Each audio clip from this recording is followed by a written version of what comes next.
Oh shit, we here.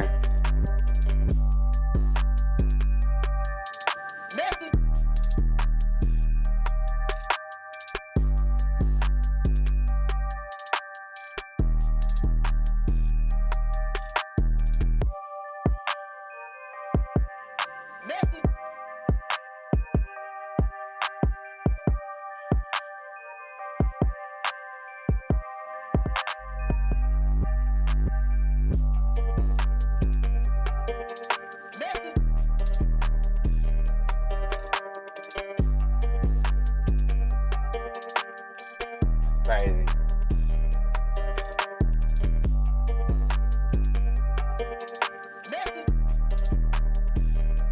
Stadium.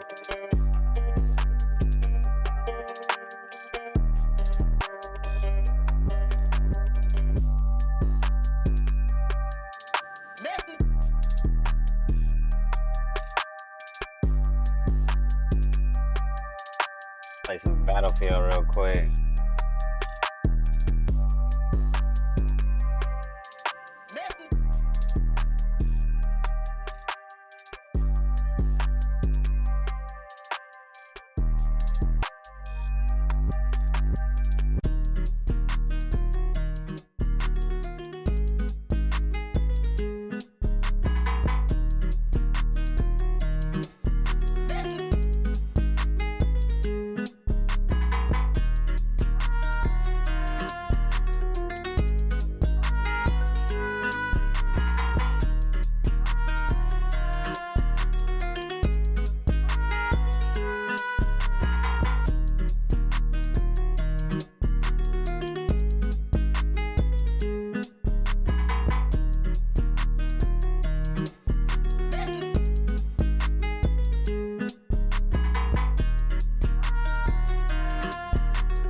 This map ain't gonna play.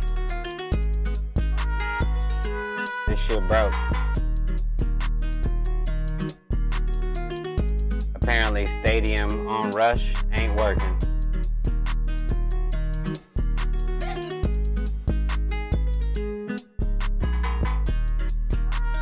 I just downloaded a new patch too. It's crazy.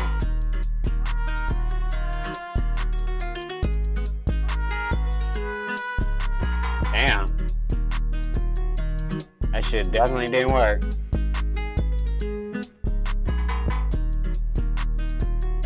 Alright, let me take a look at my shit then. Got some rewards from another game or something.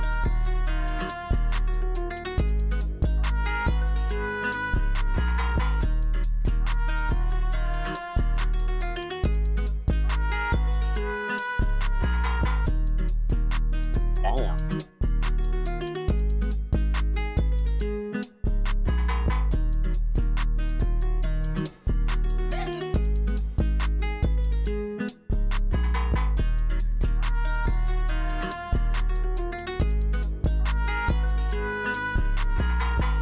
Let's try Rush one more time.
This one must be broke too. Maybe I need to restart the game or something. We'll see.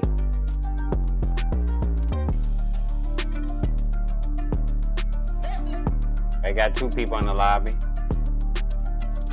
We might be alright.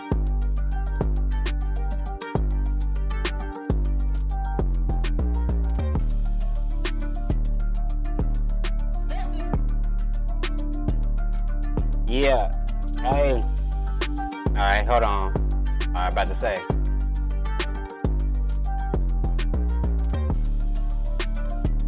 This shit broke.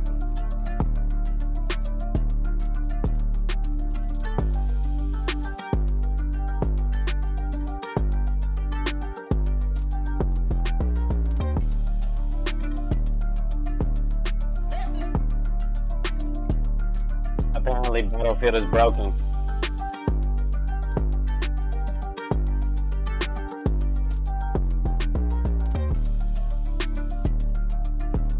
Nobody's playing Rush. BBL Jersey.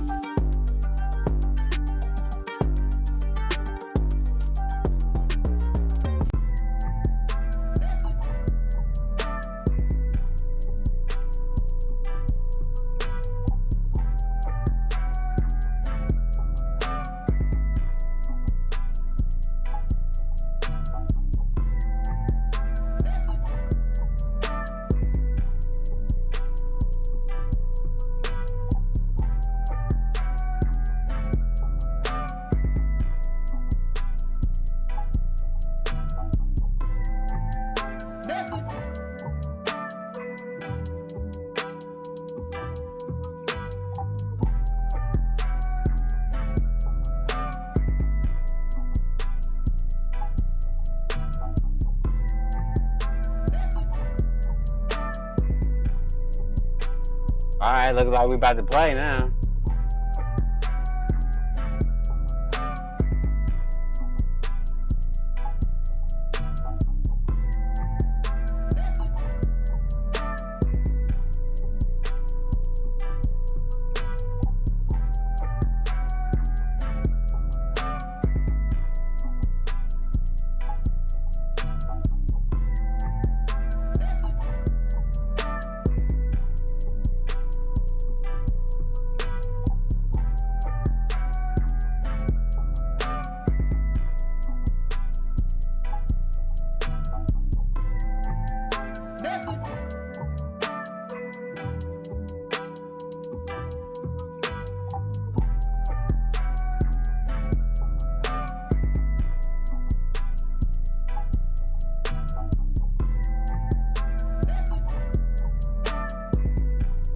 Finally got in a match.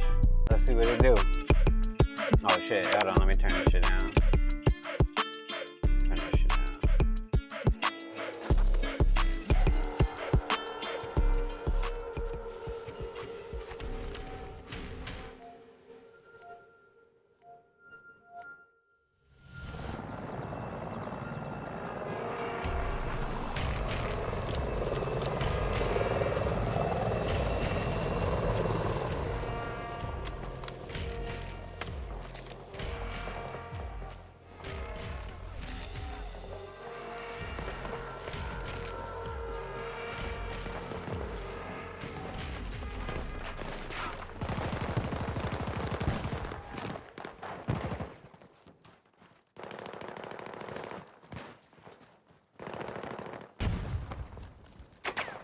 Alpha sector is now under hostile control.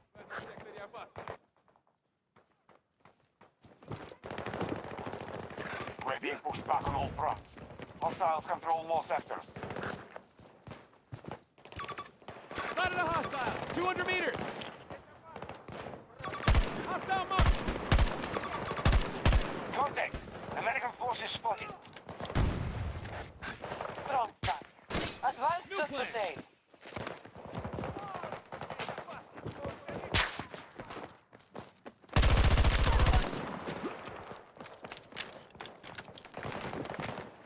Hostiles have taken Bravo sector. Hostile located! Around 90 meters from my position! Taking fire!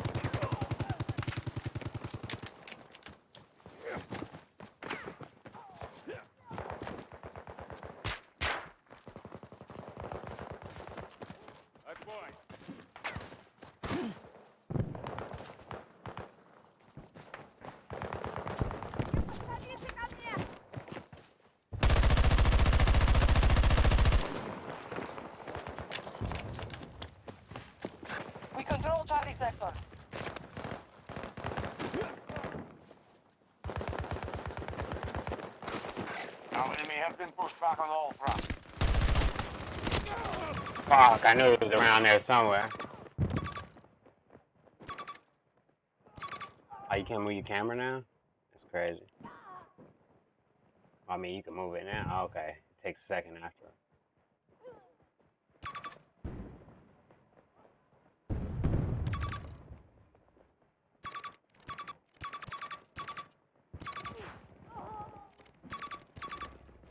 Somebody, help!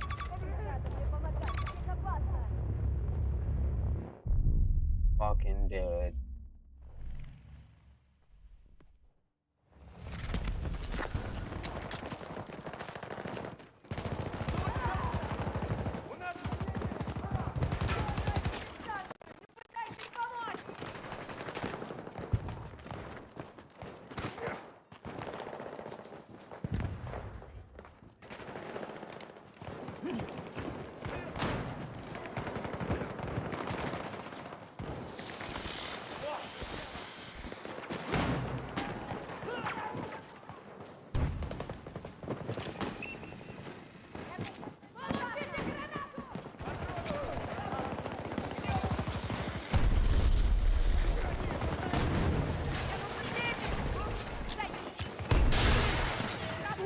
Помогите мне, пожалуйста!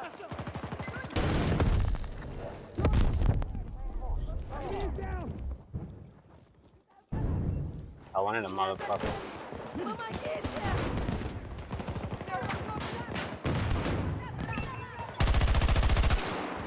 God damn it, gotta reload!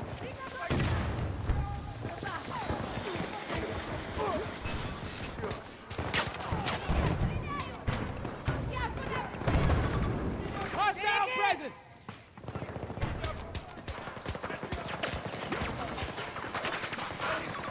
Sighted a fire team!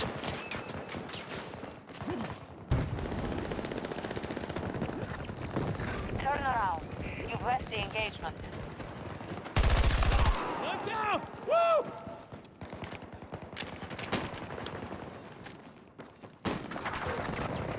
Check your net. Return to the fight.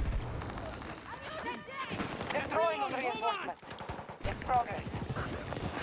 Status. Everything's going as planned. Securing objectives.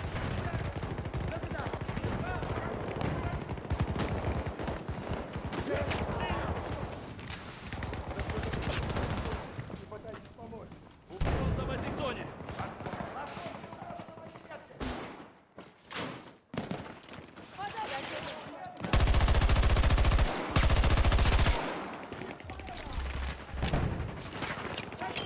Grenade for him! Placing an explosive!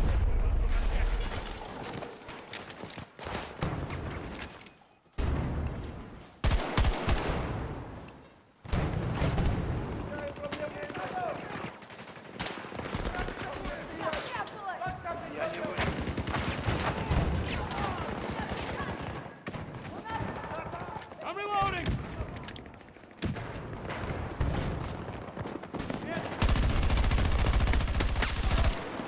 Got one!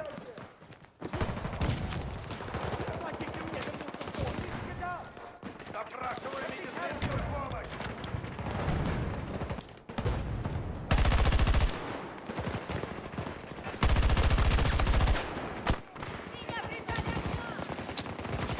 Grenade!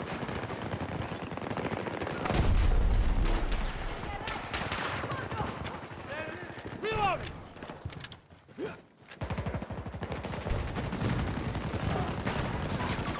Hostile! Commanders watching. Our soldiers have secured Bravo sector. Almost all sectors are under our control. Отлично!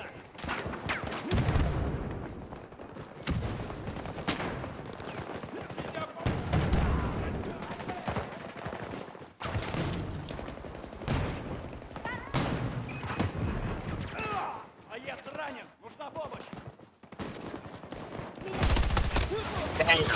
Motherfucker jumped down perfect time. That's crazy.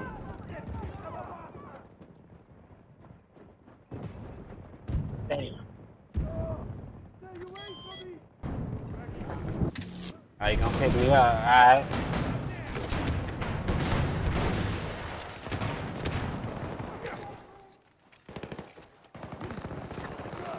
You're moving up. Turn around.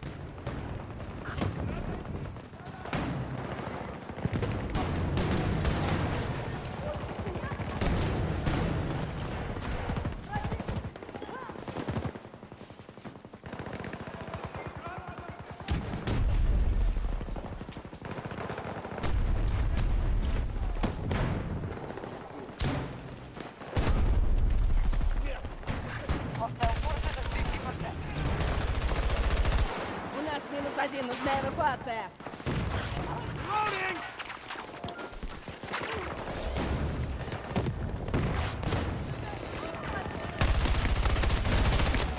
Fuck! Somebody was on my left.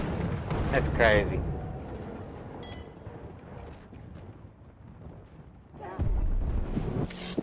Oh, I got revived again. I'm about to get killed again. Still on the ground. I guess that was an okay revive, but I wouldn't have did it. That's crazy.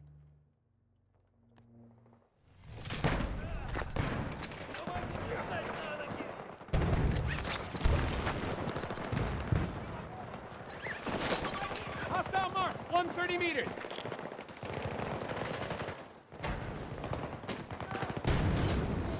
Gotcha.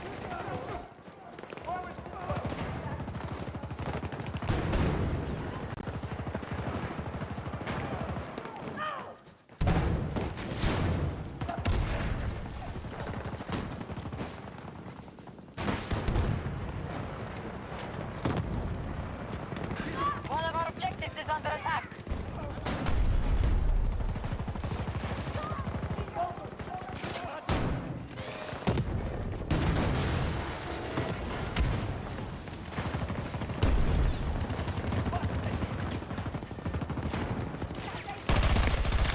Tango down. Reloading, watch my back. Left the main force. Turn around.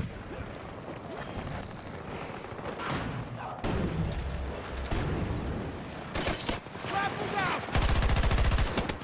Damn! I almost got up there. That's crazy. Almost got up there. Alpha sector secure. We have every sector, but the American forces will look for a weakness.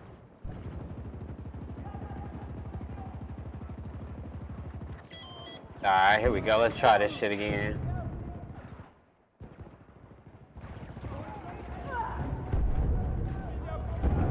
Alright, here we go. Had to put the limiter on real quick, my bad.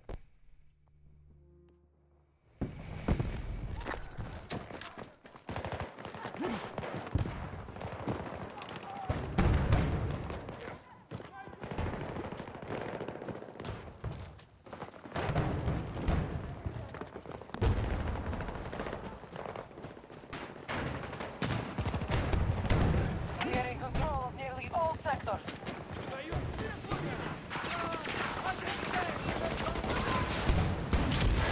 Our enemy is I got hit by a crazy ass grenade. I'm not gonna last.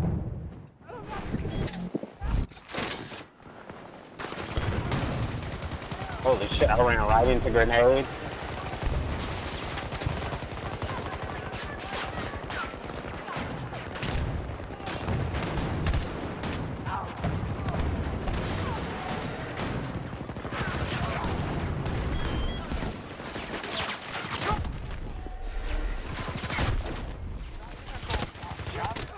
Damn, what was he at? He was like on the steps. That's crazy.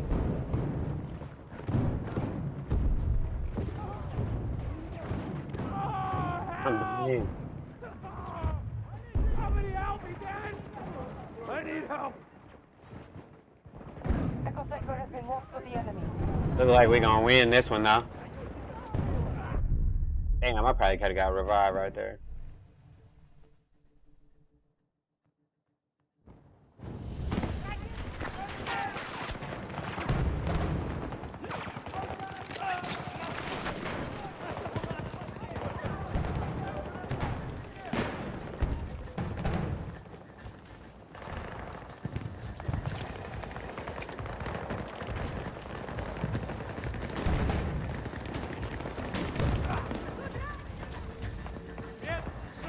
They're already Enemy taking is it back. short on resources.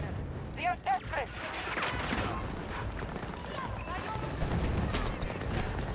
We have full control of Echo Sector. Start running! Go, go!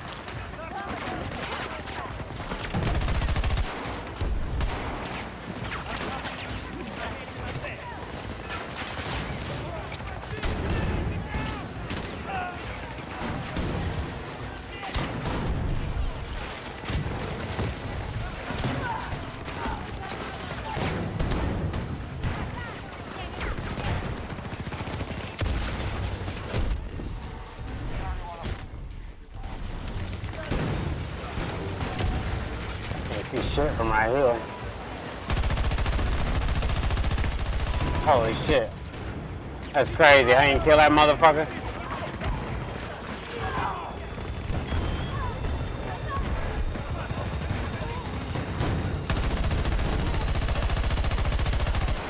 Can't see shit in there.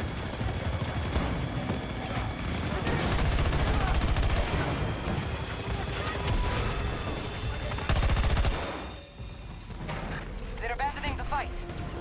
We've won this. We got one. Got one win real quick. Start off the day.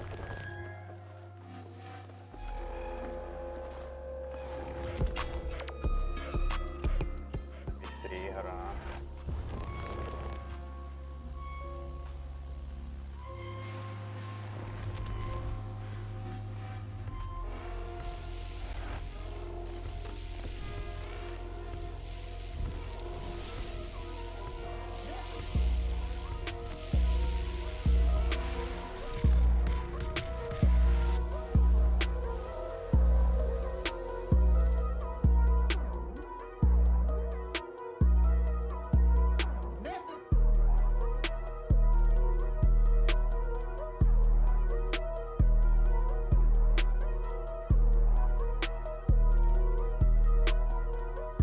I got a bunch of new shit.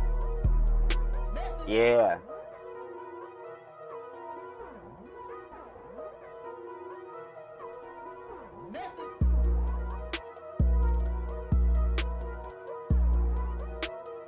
Oh, this all my new shit.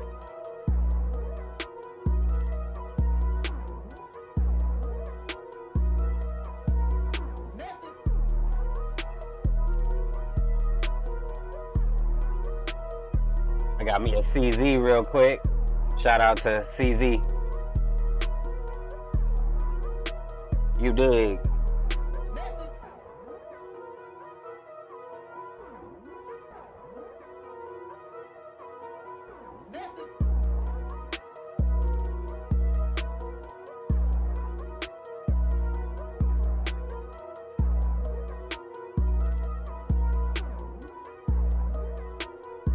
Hey, motherfucker got trees on this shit.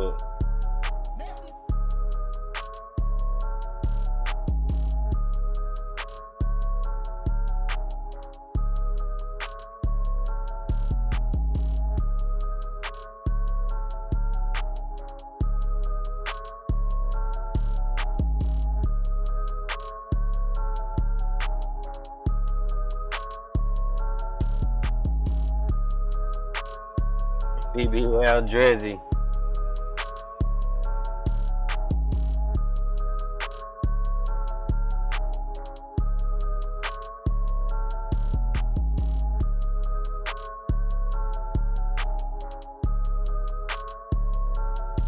They got Jay-Z looking crazy.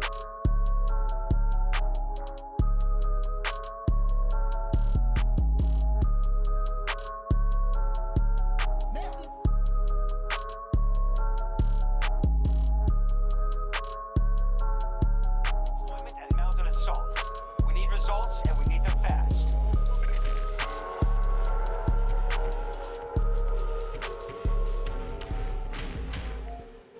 Uh-oh, let's start this shit up.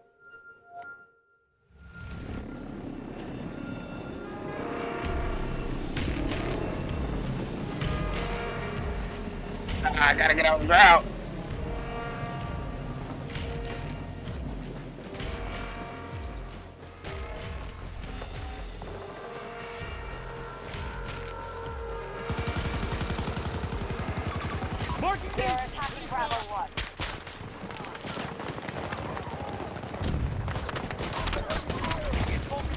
Sector Charlie. One down. Well, We have taken more sectors than they have. Make sure we don't lose our advantage.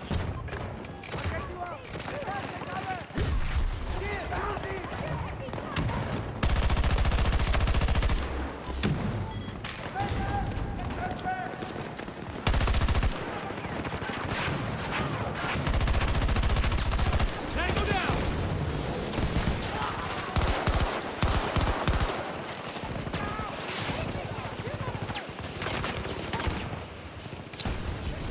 Throwing grenade.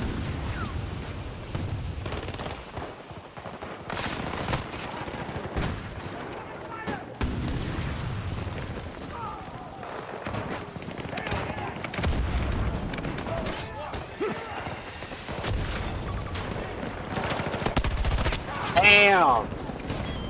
Almost snuck up there on them motherfuckers. Taking That shit Sector crazy.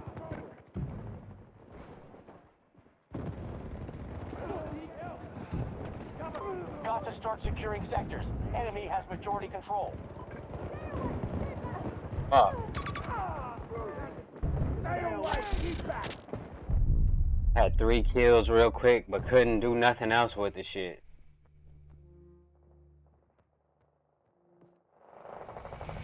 Oh, I know what we need to do. We need to go see. Move to secure that objective. Careful out there.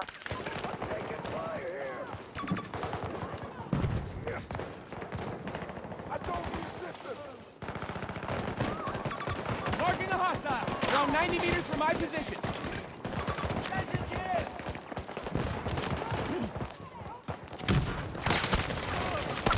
Damn! I didn't see that motherfucker until it was too late.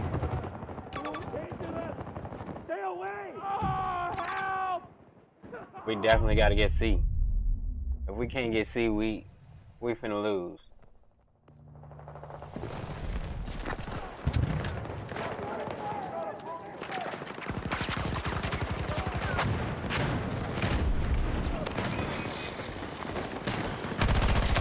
Enemy neutralized.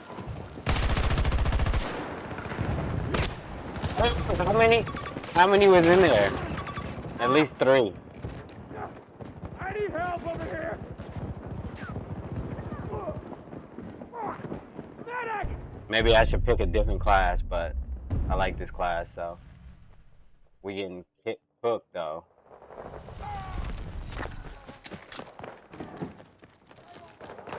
Move to secure that objective. We'll monitor it from here. Attack that objective. The enemy just conquered Sector Bravo. Allied troops targeting Bravo 1. What the fuck was that coming from?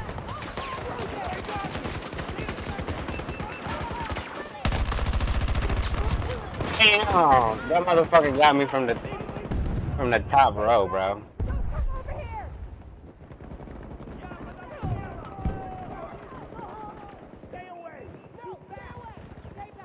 That shit crazy. Motherfucker blipped me from the Not sure our top. resources, but we may be soon. Danger near me. Do not try to assist.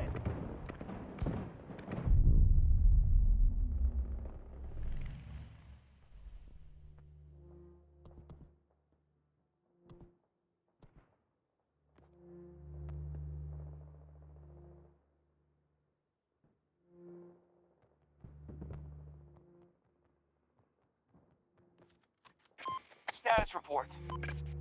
Timetable's off. We need to secure more territory.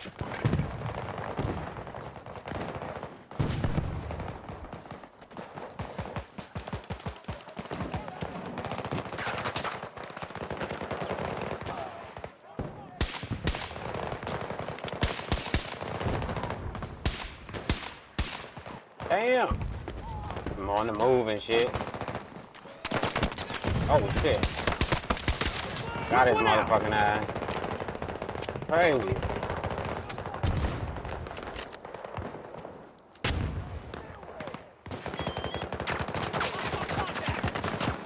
Russians are attacking one of our objectives.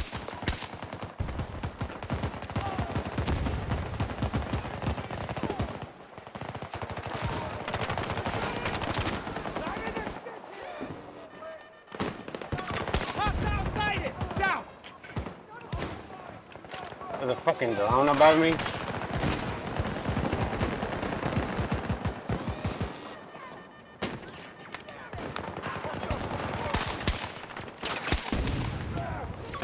Tango spotted! Southeast! Fuck. These motherfuckers is all over the place.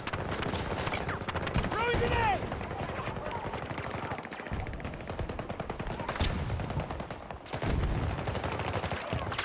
Fuck is he at? Wow. Fucking made me not shoot the second time. I think I probably could have got it. Fuck, I gotta switch back. The hostiles just secured Sector Alpha. Hate using marksman rifles. We've lost every sector, hit but shit. this isn't over. Nigga said we lost every sector. Sheesh. Motherfuckers got us pinned down.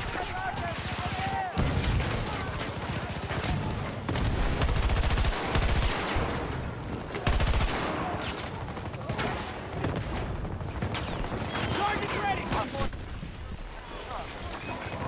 Hostiles attacking objective Charlie 1.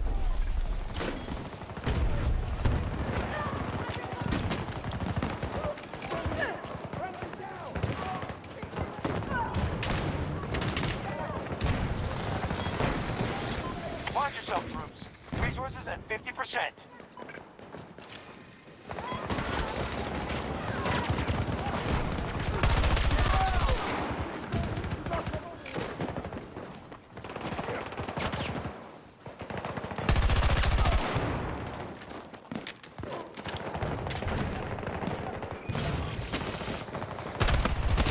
Damn, I should have let him pass me up, too.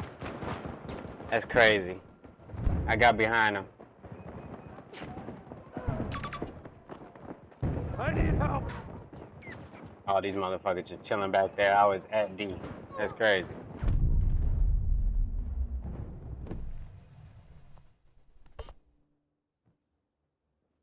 You motherfuckers so far back.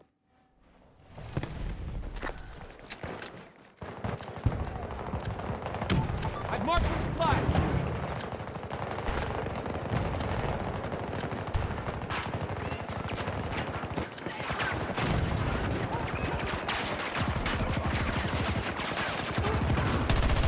Damn.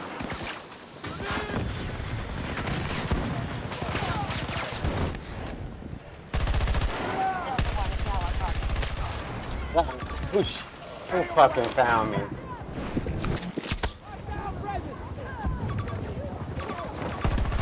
Oh shit. What is he? Oh, he's running around with a melee. I was like, what the hell is he doing? Oh, he got a shotgun and a melee. I'm about to say, what the fuck is he doing? Yeah, we stuck. Ain't no way we can even get over there.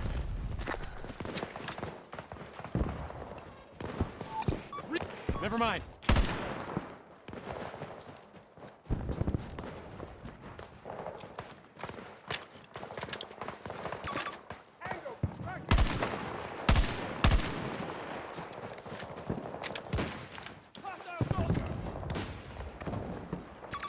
Hostile located. 90 meters away from my position.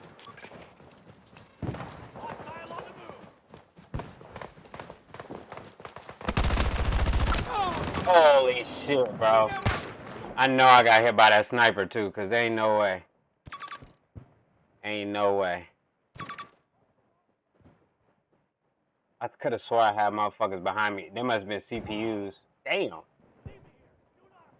Well, that's probably what happened with the motherfuckers behind me. I'm finna try that shit again. Fuck it.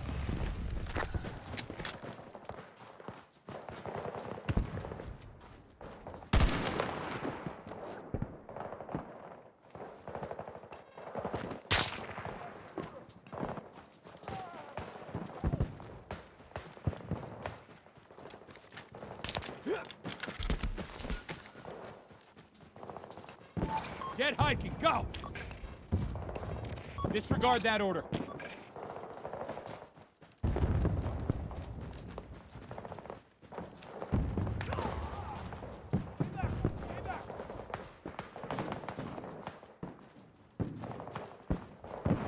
Where the fuck is that dude shooting from?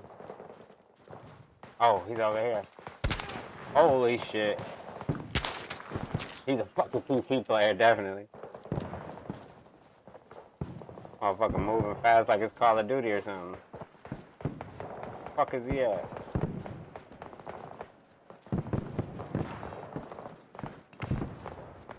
They got the fucking shit. They don't have to move when we got CPUs. They popping over here though.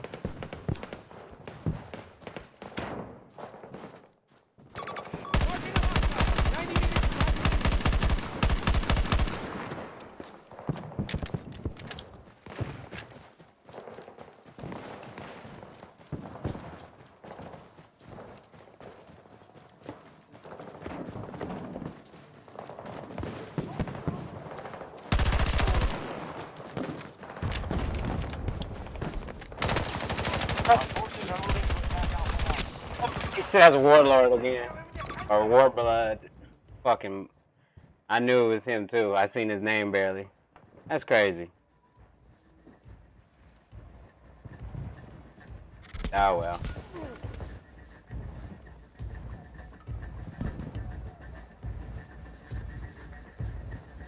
I thought I got his motherfucking ass though. Not much left to fight with. Oh, I One need last help. push. Please. We couldn't take no spots. They cooked our shit so fast.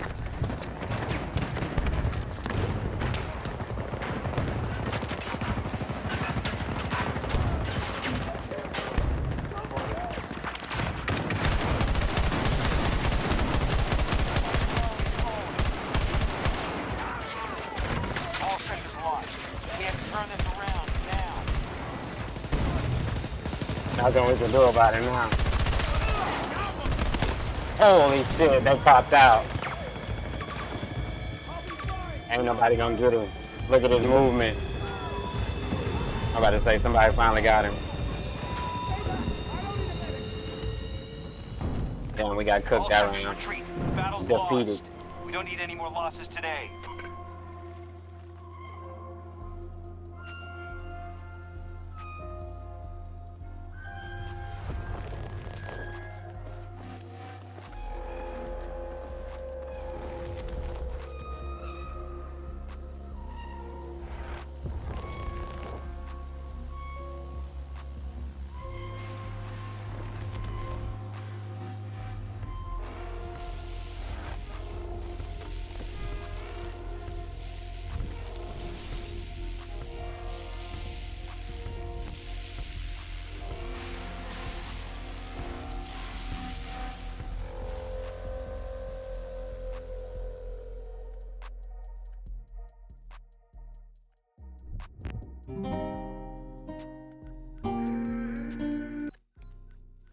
Get to that shit in a second.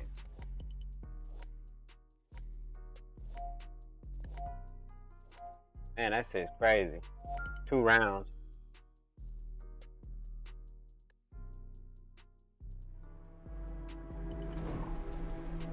Got some more shit though.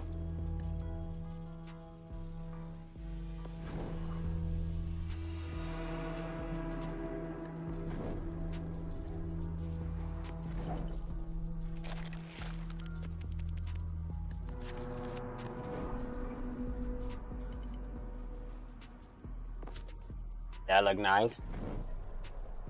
I skipped over a gun.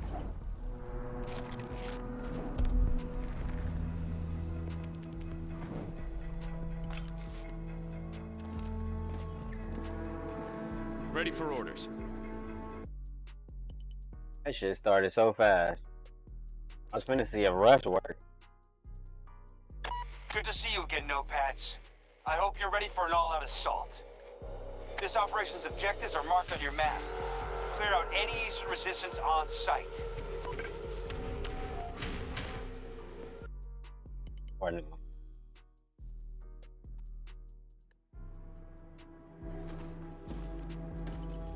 Looks Let's like see the if weight's over. rush works this time.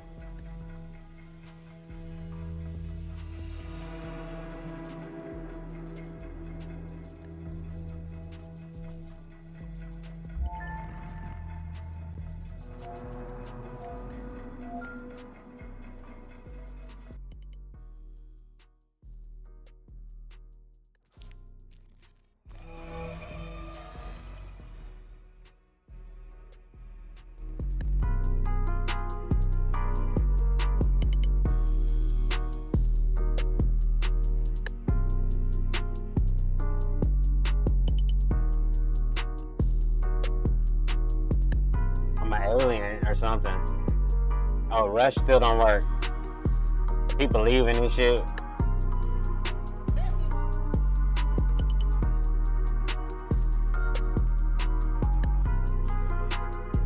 Let's try breakthrough.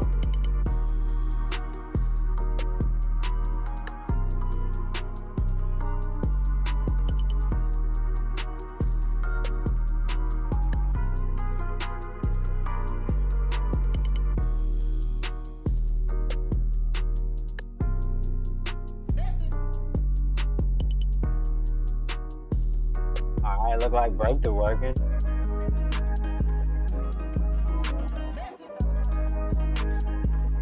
We are contacting you to push them back and re-establish a hard border.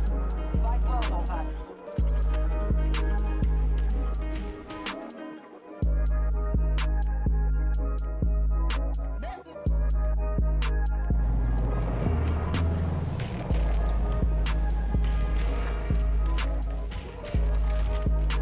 Protect your objectives and hold your ground as long as possible. They will try to push us back sector by sector. We need to cut them until they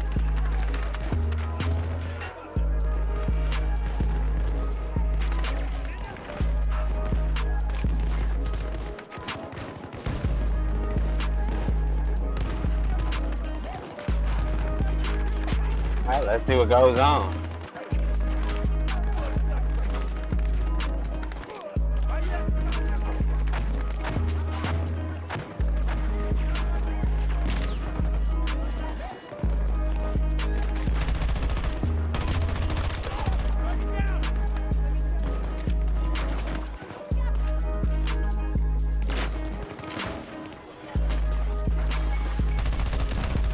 Fucking tree. Tango, northwest.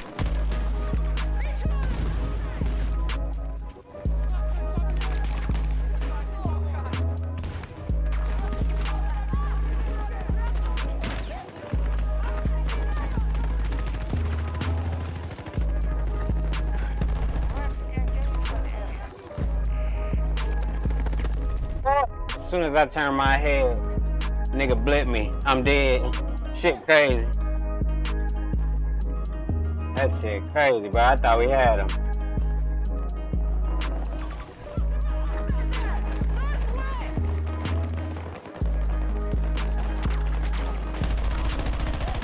Wow.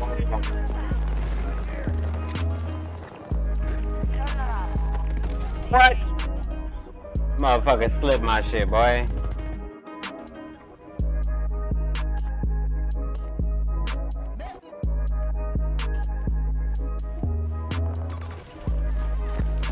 Can't believe this shit. I'm trying to be too much of a scout and shit. Let's get going. Check your men. Return to the fight.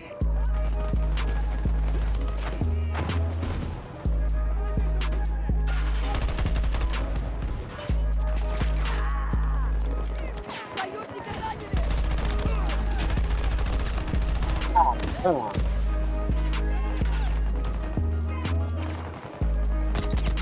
Wow, that boy had aim, boy. That shit crazy.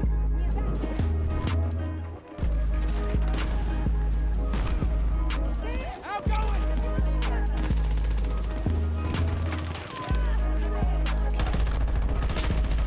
Whoa, whoa, whoa, whoa, whoa. Oh, shit.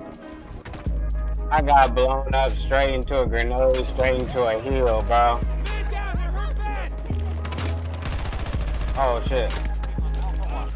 Oh, I come here, bro. I'll get you moving. Hold on. They fucking me over. Okay.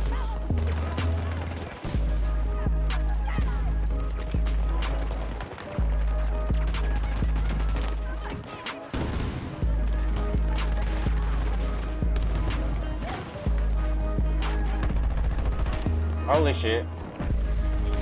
What? Oh, he was right there. I thought I seen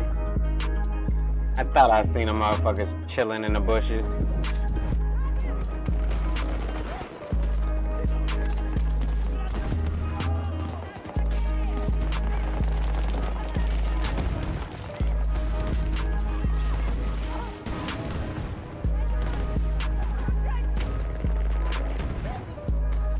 I said, I swear I thought I saw a motherfucker in the bushes.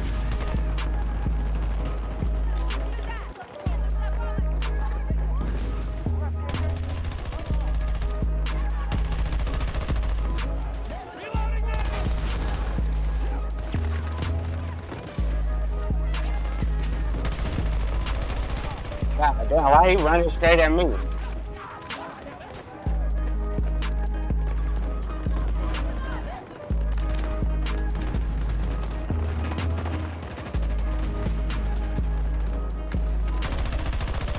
Come on, bro.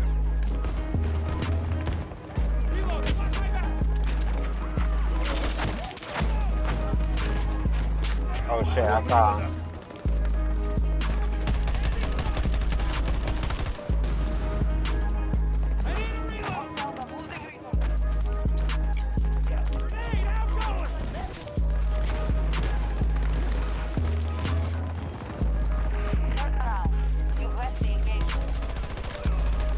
Damn.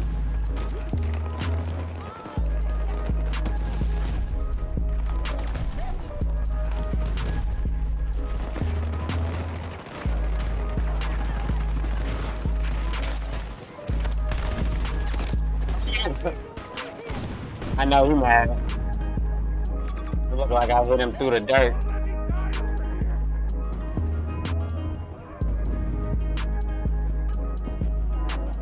I'm definitely getting revived.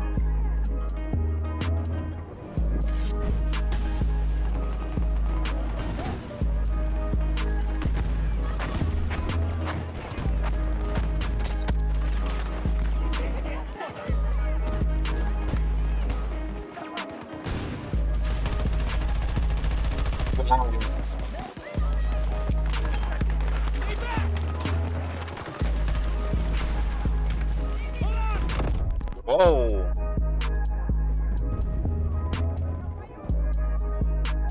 I just said I can't see shit, my nigga. God damn, they shooting from far now.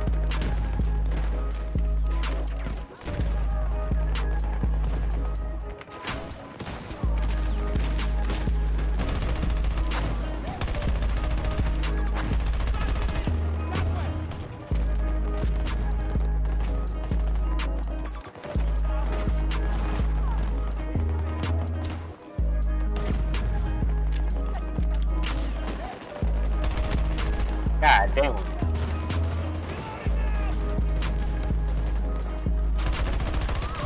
Yeah, I'm about to say. That's crazy.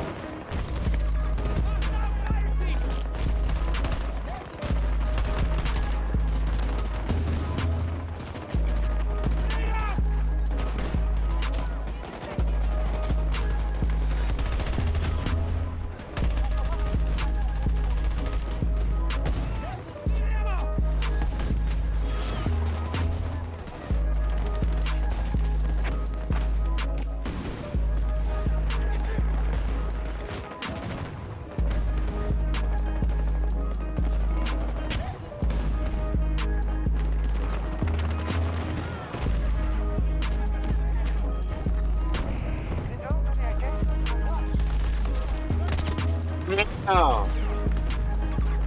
I knew somebody was gonna see me. It was worth it though.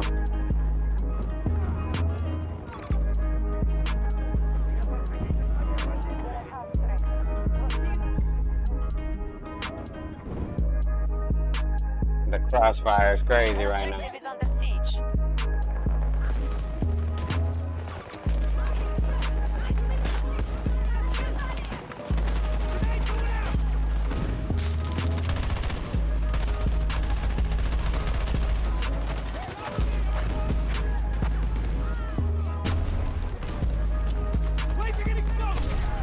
That is amazing.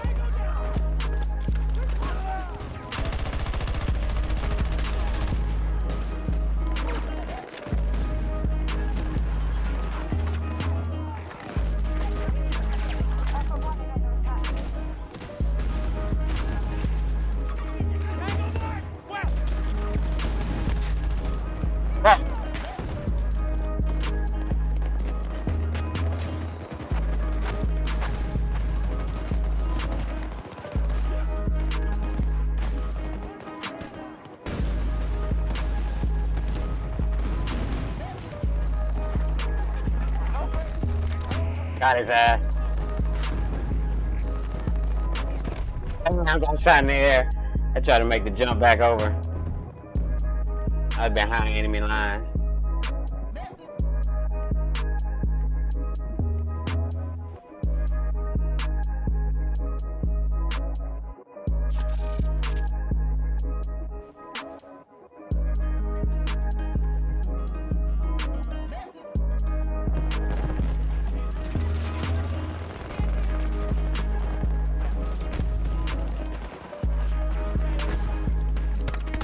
Oh shit.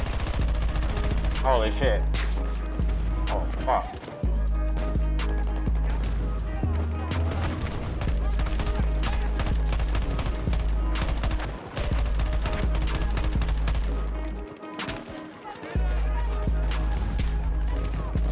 Outgoing!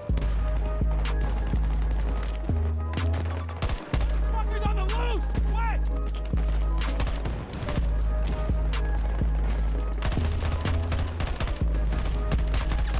Take him down! Definitely.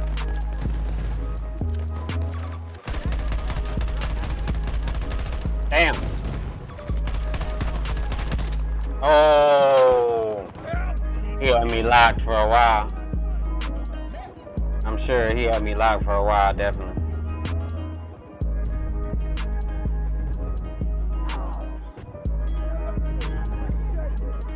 Damn. I got revived though. I need a reload!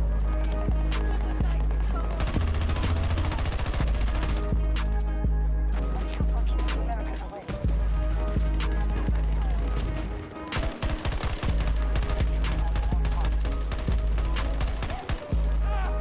Cover me!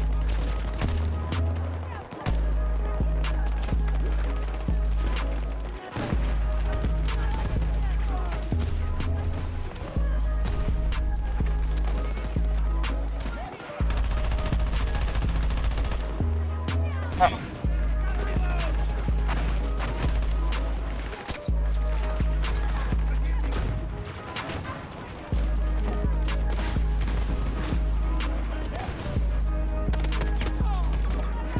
He's still there too, that's crazy. I was like, is he still there? He chilling too. I need help! Pretty sure they got him by now.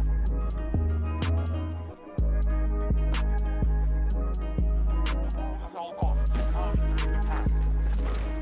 Mission accomplished!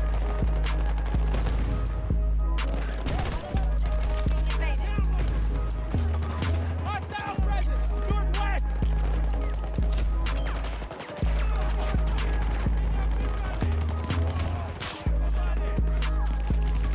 Tango mark! That's a hostile! Southwest! Reloading! So they're over there now. Damn. Oh, I'm about to say.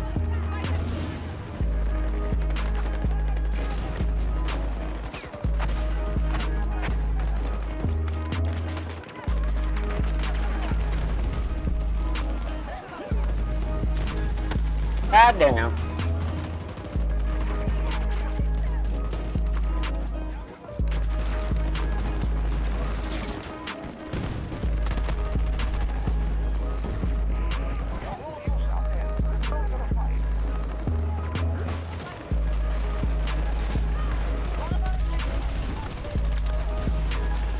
Damn.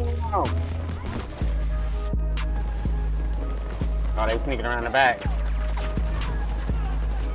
Oh, somebody saw him before me.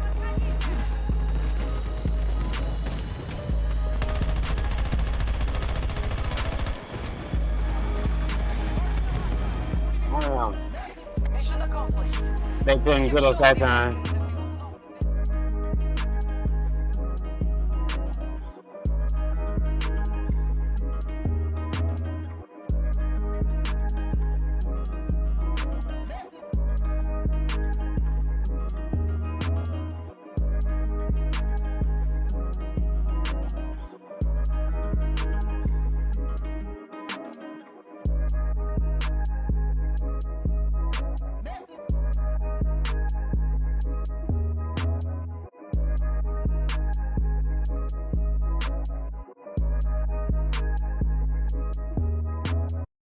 Damn, man.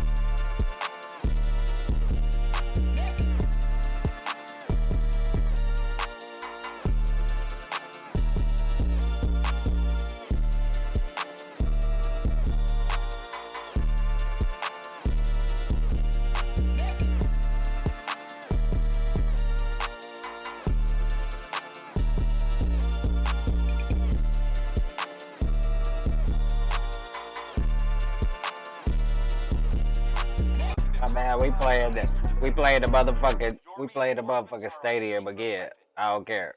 Drop in on our target and be prepared for anything.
Where did that come from? I knew I should have just kept peppering. I should have kept pepper. I should have just kept seasoning. I should have just kept peppering, man. Uh-oh, I'm back.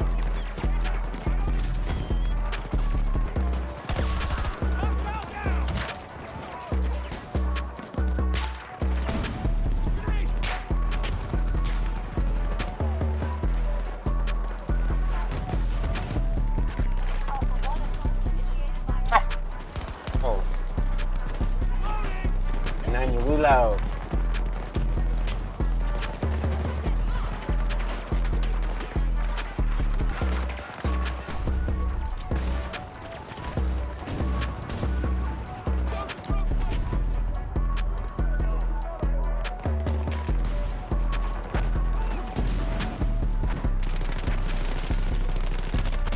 Damn, I popped up too soon.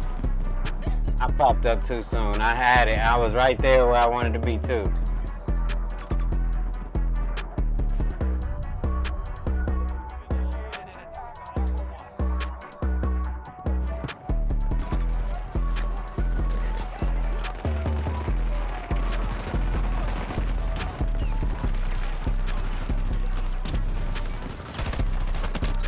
Wow.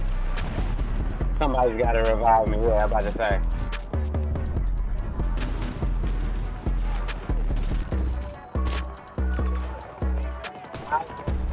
Hit me, bro. He's hacking. Dude is definitely hacking. Oh. I need help here.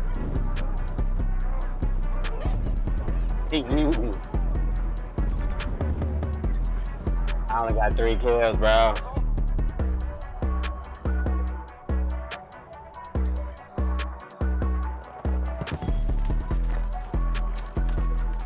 They're making us pay every minute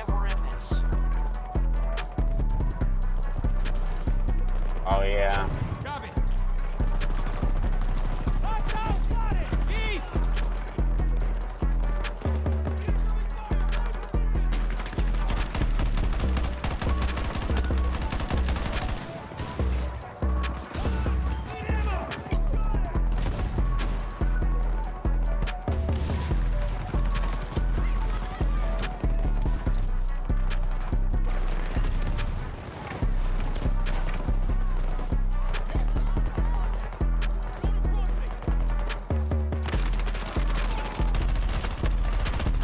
Oh my. Nobody can put any bullets down range but me. And I'm getting kicked. I'm getting cooked right now for sure.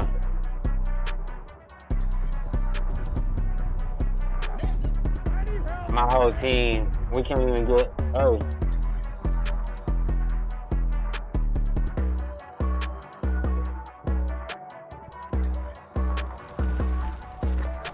We should just get straight up in there though.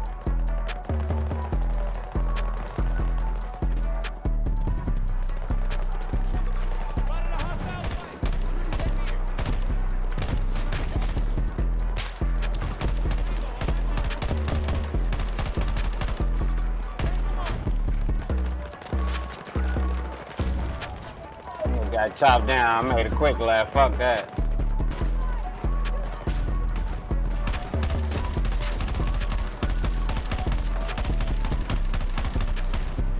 Need a second to reload!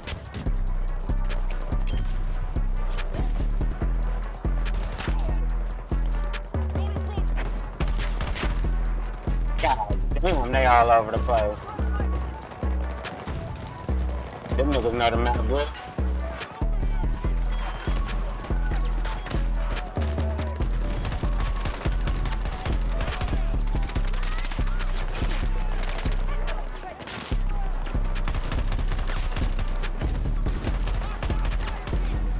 Damn.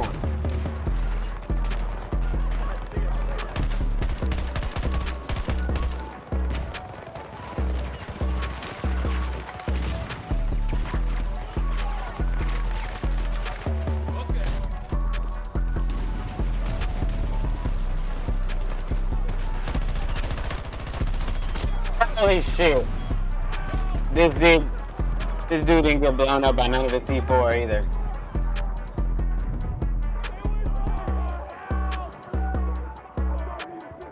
That's crazy. We can't get this spot at all. You're down to 50% strength.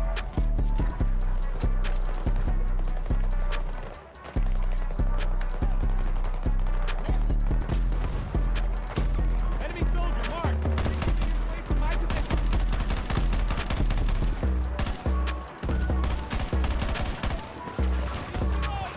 Tango spotted!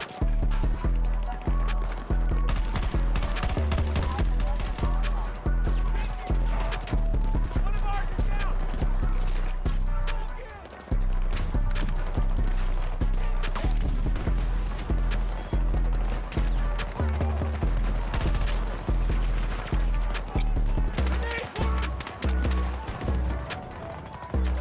Explosive ready!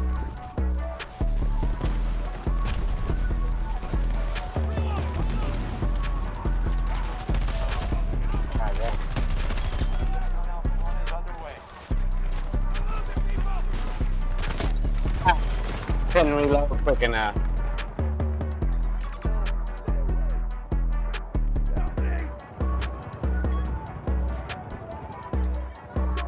My team is getting smacked. Dude got 39 kills.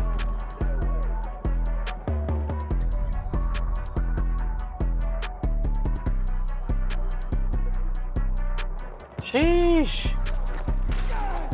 Got casualties still We've down! initiated on Alpha 1. Them motherfuckers just sniping. I was just walking to the left. Sniping like crazy. Motherfuckers sweating.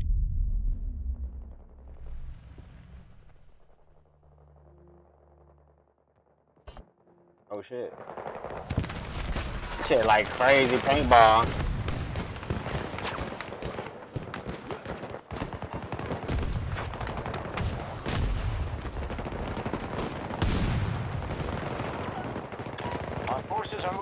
attack Alpha 1. Of course, this guy right laying down on the ground, fucking prone. Of course, there's a guy prone on the ground, ready to shoot me as soon as I get fucking revived, huh?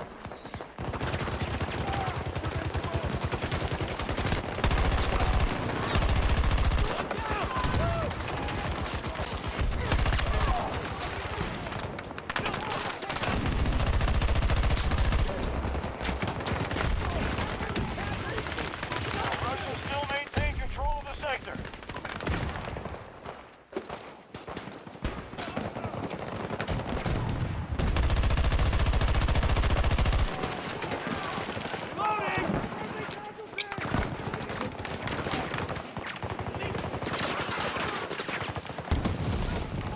Alpha 1 is now our target.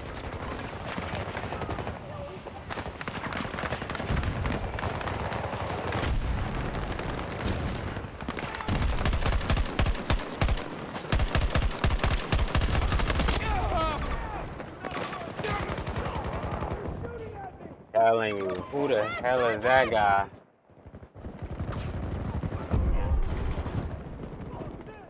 We can't tap shit. He said he ain't gonna lie. I got a medic over there to my right. He just chilling now.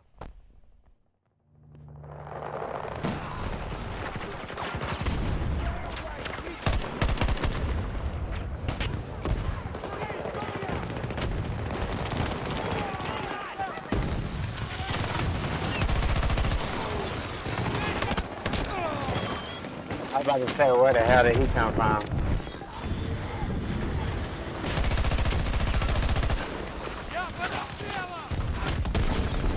I think I killed us all. But I think the dude with the shield, I think I killed the dude with the shield. Maybe I didn't run away far enough.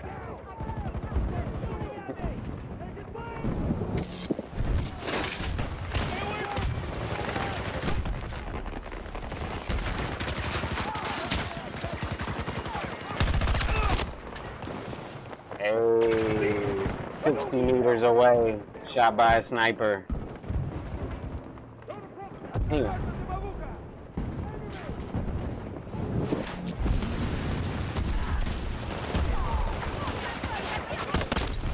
Holy shit. Where the heck did he come from?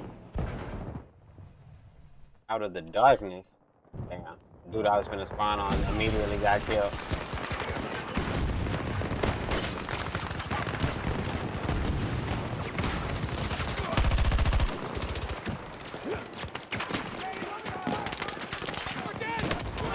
Holy shit. Need to reload!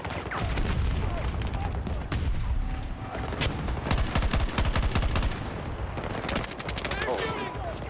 I'm reloading!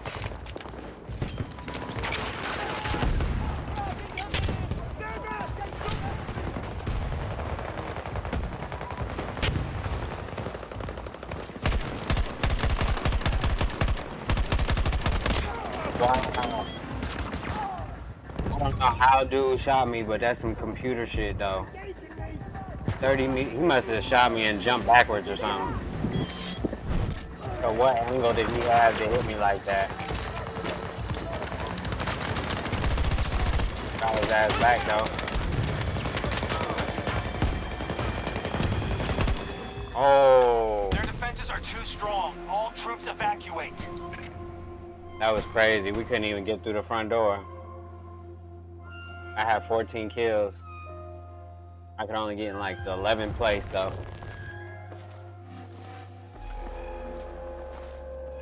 That's crazy.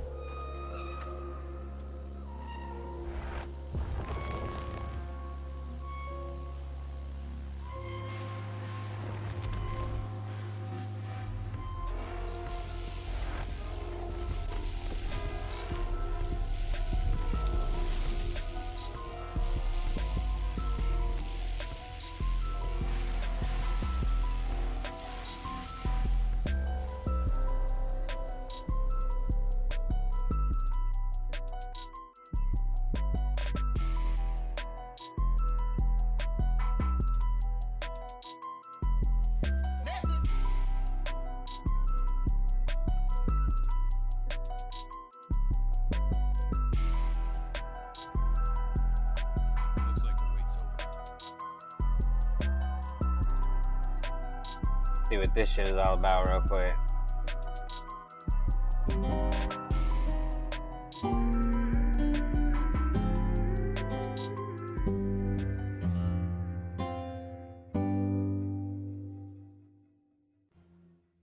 Welcome. This video dives into the fraudulent nature of our history. One must question everything we've been taught about our past. Is history truly an exact science? Or is it a fantasy woven Hell by no. those in power? We aim to present this information and uncover further connections to create a captivating exploration into the realm of our mysterious past. This video isn't meant to be conclusive, but rather a tool to assist in questioning the established mainstream narrative. Question everything, With that, right? Let's begin.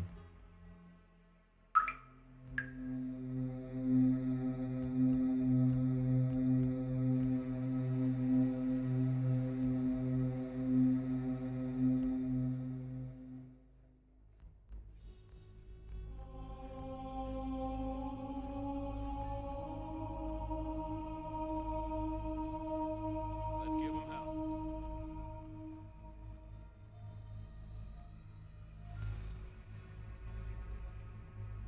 We're looking to turn the tides on the Eastern Defense today. Your reinforcements are our secret weapon. Drop in on our target and be prepared for...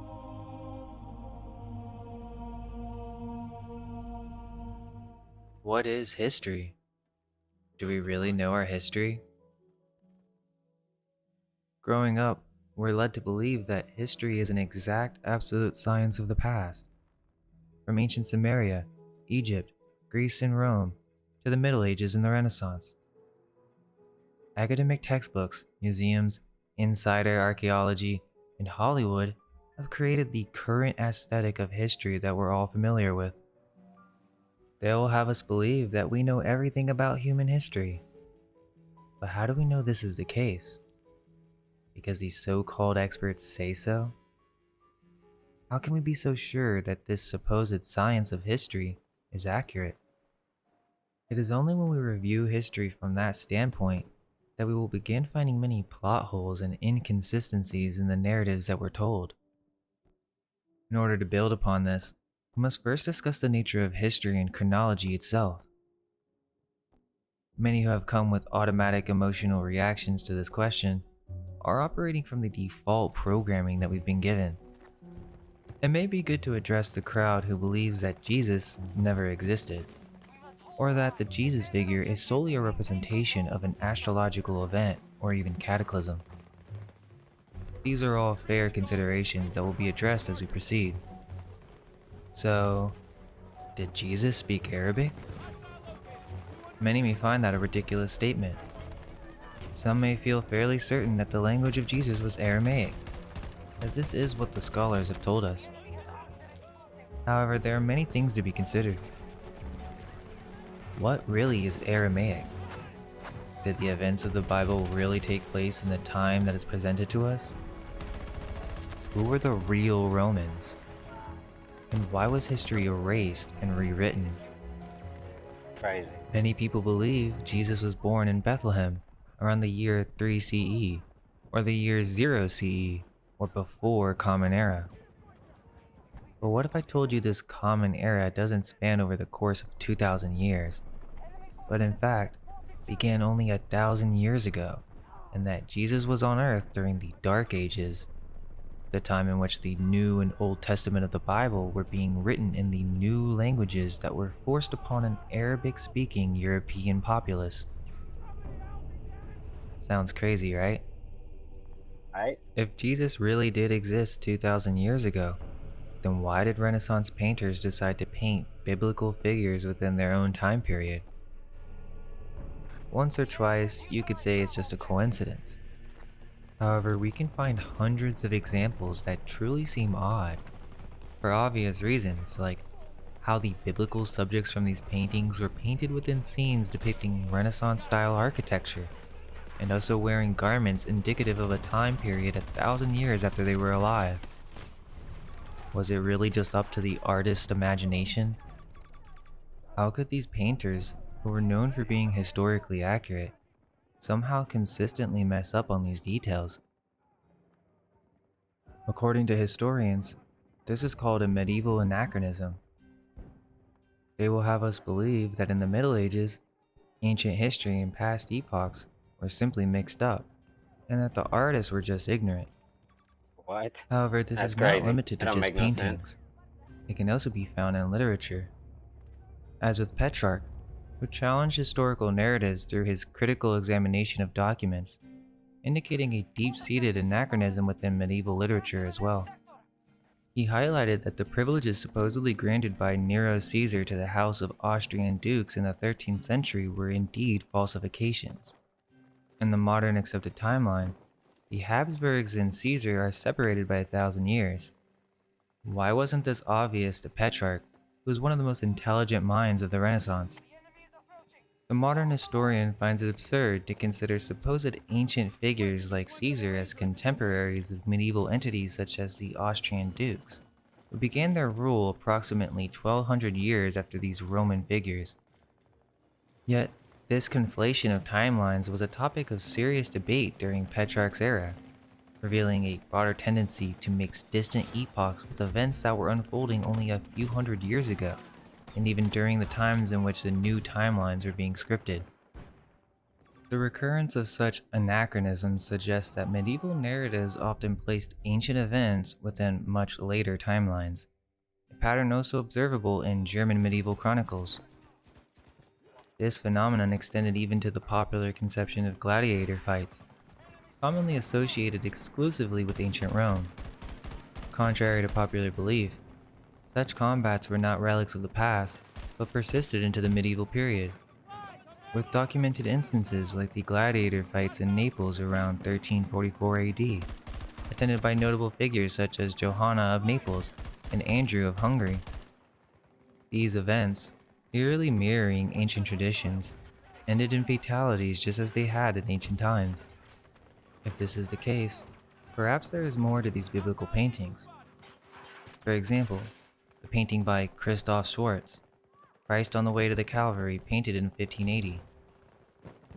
Online you can only find edited versions of the painting, but the original in the Museum of Uppsala University, you can see that the original had interesting features.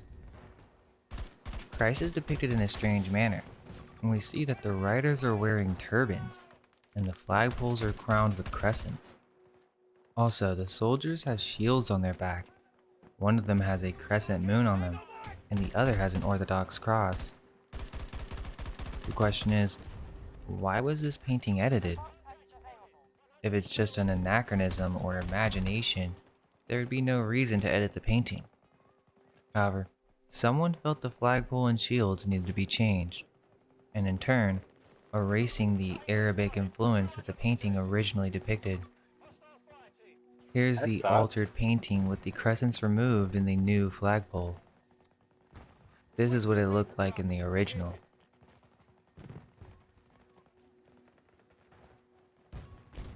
There are many anomalies within these Renaissance paintings, and this is only the surface. Another strange occurrence is with the Three King paintings. There are several examples of the three kings arriving to visit Christ, and one of the flags is a crescent. Is this referring to Islam? Holy shit. But how could that be possible? Damn. In this one from 1460, there are also medieval castle-like buildings in the background and medieval ships. Now some may argue that a crescent alone is not really that suspicious. Perhaps it's just some type of heraldry or artistic liberty. However, there are more. For example, in the Cologne Cathedral altarpiece from around the 1500s, we see the flag again, except this time, it is clearly referencing Islam. Is this just a mistake? Here's another from 1423, painted by Gentile da Fabriano. This is one of the greatest masterpieces of all time.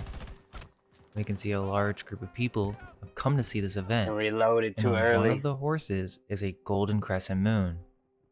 But that's not all. The Virgin's halo has Arabic writing on it. What is that doing there? We will cover this further in a later section. Here's another painting from the 16th century by an unknown painter. Hold on, I'll be right back. Give me like a couple seconds, all right? Be right back.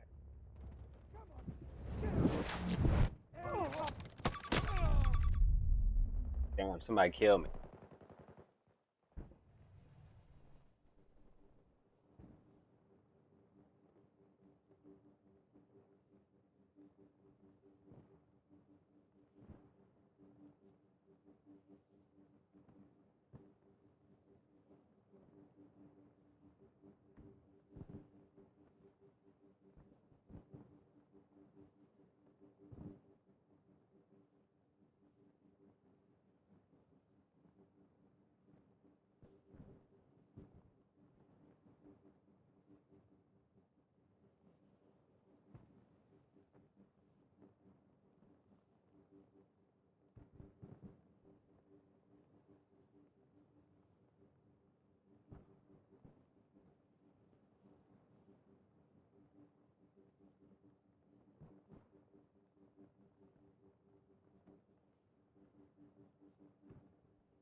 Yet, this conflation of timelines was a topic of serious debate during Petrarch's All era, right, here we go. revealing a broader tendency to mix distant epochs with events that were unfolding only a few hundred years ago, and even during the times in which the new timelines were being scripted.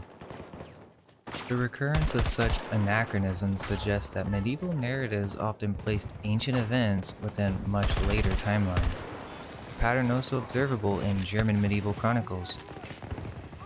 This phenomenon extended even to the popular conception of gladiator fights, commonly associated exclusively with ancient Rome. Contrary to popular belief, such combats were not relics of the past, but persisted into the medieval period, with documented instances like the gladiator fights in Naples around 1344 AD, attended by notable figures such as Johanna of Naples and Andrew of Hungary. These events, clearly mirroring ancient traditions, ended in fatalities just as they had in ancient times. If this is the case, perhaps there is more to these biblical paintings. For example, the painting by Christoph Schwarz, Christ on the Way to the Calvary, painted in 1580. Online you can only find edited versions of the painting, but the original in the Museum of Uppsala University, you can see that the original had interesting features. Christ is depicted in a strange manner, and we see that the riders are wearing turbans, and the flagpoles are crowned with crescents. Also, the soldiers have shields on their back. One of them has a crescent moon on them, and the other has an Orthodox cross. The question is, Got out 3 of them. why was this painting edited? If it's just an anachronism or imagination, there would be no reason to edit the painting. However, someone felt the flagpole and shields needed to be changed, and in turn, erasing the Arabic influence that the painting originally depicted. Here's the altered painting with the crescents removed in the new flagpole. This is what it looked like in the original.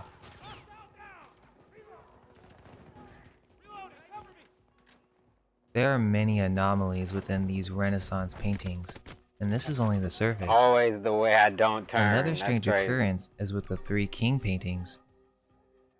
There are several examples of the three kings arriving to visit Christ, and one of the flags is a crescent. Is this referring to Islam? But how could that be possible? In this one from 1460, there are also medieval castle-like buildings in the background and medieval ships.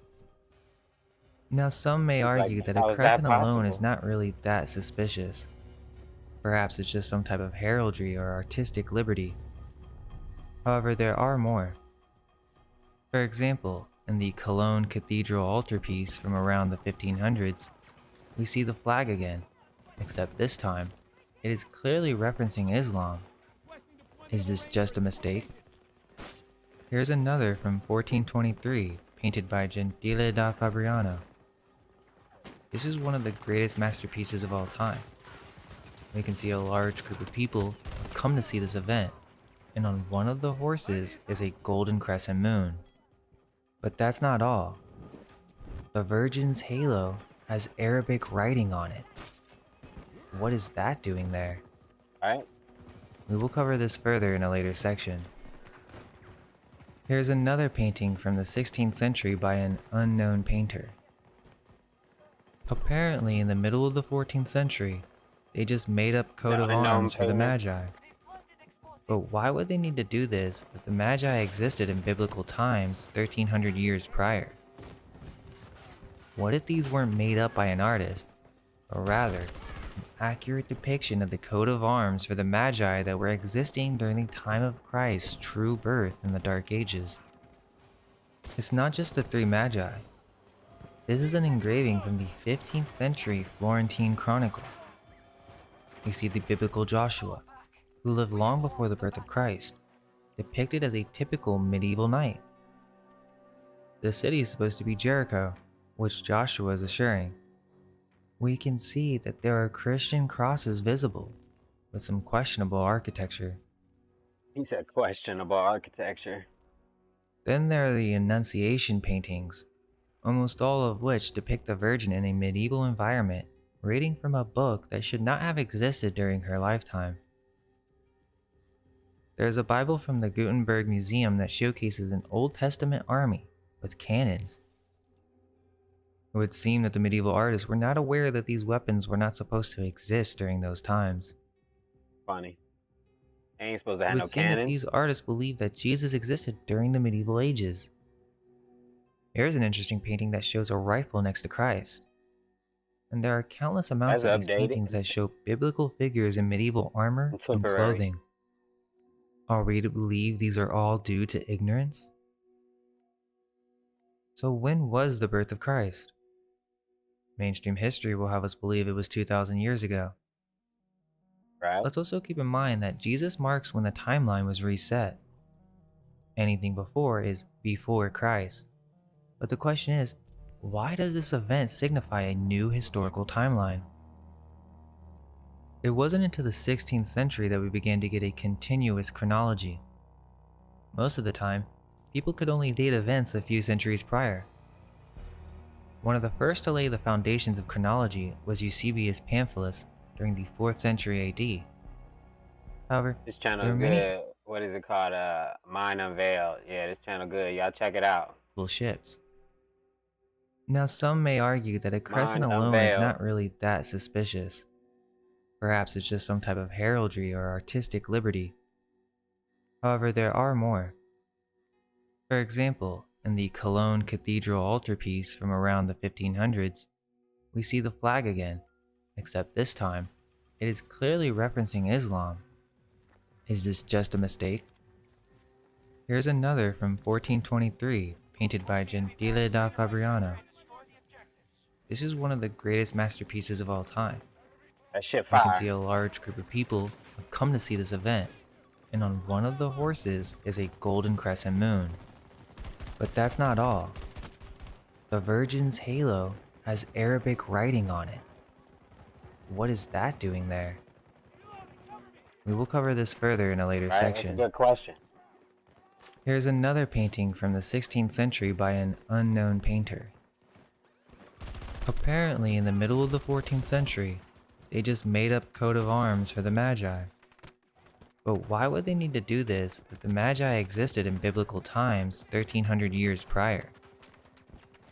Yeah, What if that's another these good weren't question. made up by an artist, or rather, an accurate depiction of the coat of arms for the Magi that were existing during the time of Christ's true birth in the Dark Ages?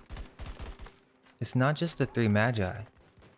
This is an engraving from the 15th century Florentine Chronicle. Oh, We see the biblical Joshua, who lived long before the birth of Christ, depicted as a typical medieval knight. The city is supposed to be Jericho, which Joshua is assuring. We can see that there are okay. I was Christian about to crosses say, where the visible, fuck did I get with shot some from? questionable architecture. Then there are the Annunciation paintings, almost all of which depict the Virgin in a Annunciation medieval environment, paintings. reading from a book that should not have existed during her lifetime. There is a Bible from the Gutenberg Museum that showcases an Old Testament army with with cannons. It would seem that the medieval artists were not aware that these weapons were not supposed to exist during those times. It would seem that these artists believed that Jesus existed during the medieval ages. Here's an interesting painting that shows a rifle next to Christ. They got a And there are blicky countless next to amounts of these Christ. paintings that show biblical figures in medieval armor and clothing.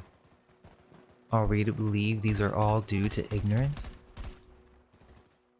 So when was the birth of Christ? Mainstream history will have us believe it was 2,000 years ago.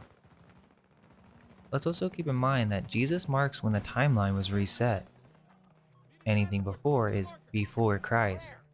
But the question is, why does this event signify a new historical timeline?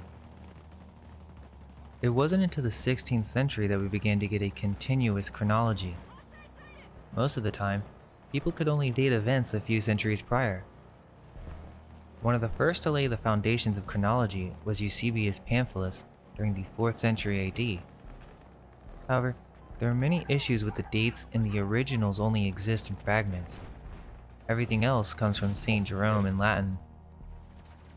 It wasn't until the 16th to 17th century that we got our modern timeline from the works of Joseph Scaliger and the Jesuit Dionysius Petavius. This is where we get our mainstream history. Questioning the Scaligerian chronology is also not a recent phenomenon. I was just about to do the same thing. Doubts about the traditional historical timeline date back centuries, as several prominent scholars and thinkers have long voiced concerns over its accuracy. Notable skeptics include the Salamanca University professor de Salamanca. Arcilla, who argued in his works that the history of the classical age was actually concocted during the medieval period. Similarly, Jesuit historian John Ardouin believed that much of the classical literature that we know today was produced in monasteries in the 16th century. German scholar Robert Baldauf, through rigorous philological analysis, posited that not just ancient history, but the history of the early Middle Ages too, was largely a Renaissance fabrication. In the English-speaking world, Edwin Johnson critically evaluated the Scaligerian chronology, suggesting that historical events such as the Argonauts' voyage occurred much closer to our time than traditionally believed.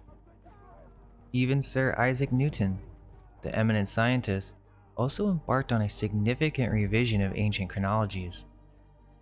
He argued that the events of ancient Greece and Egypt happened much later than recorded, proposing that the timeline should be shortened by hundreds, if not thousands of years. Thus, the critique of Scaliger's chronology has deep historical roots, involving a diverse array of scholars who have variously challenged the authenticity and accuracy of our accepted historical timeline. Basically saying The that Scaligerian timeline was created based on chronological numerical order. information collected from the Bible and astronomical calculations. During the 16th century, the creation of the world was also used as a starting point for dating of events. However, one miscalculation would mean errors consisting of hundreds or thousands of years. There are many different variations on the date of the creation of the world, and had been the subject of debate for centuries.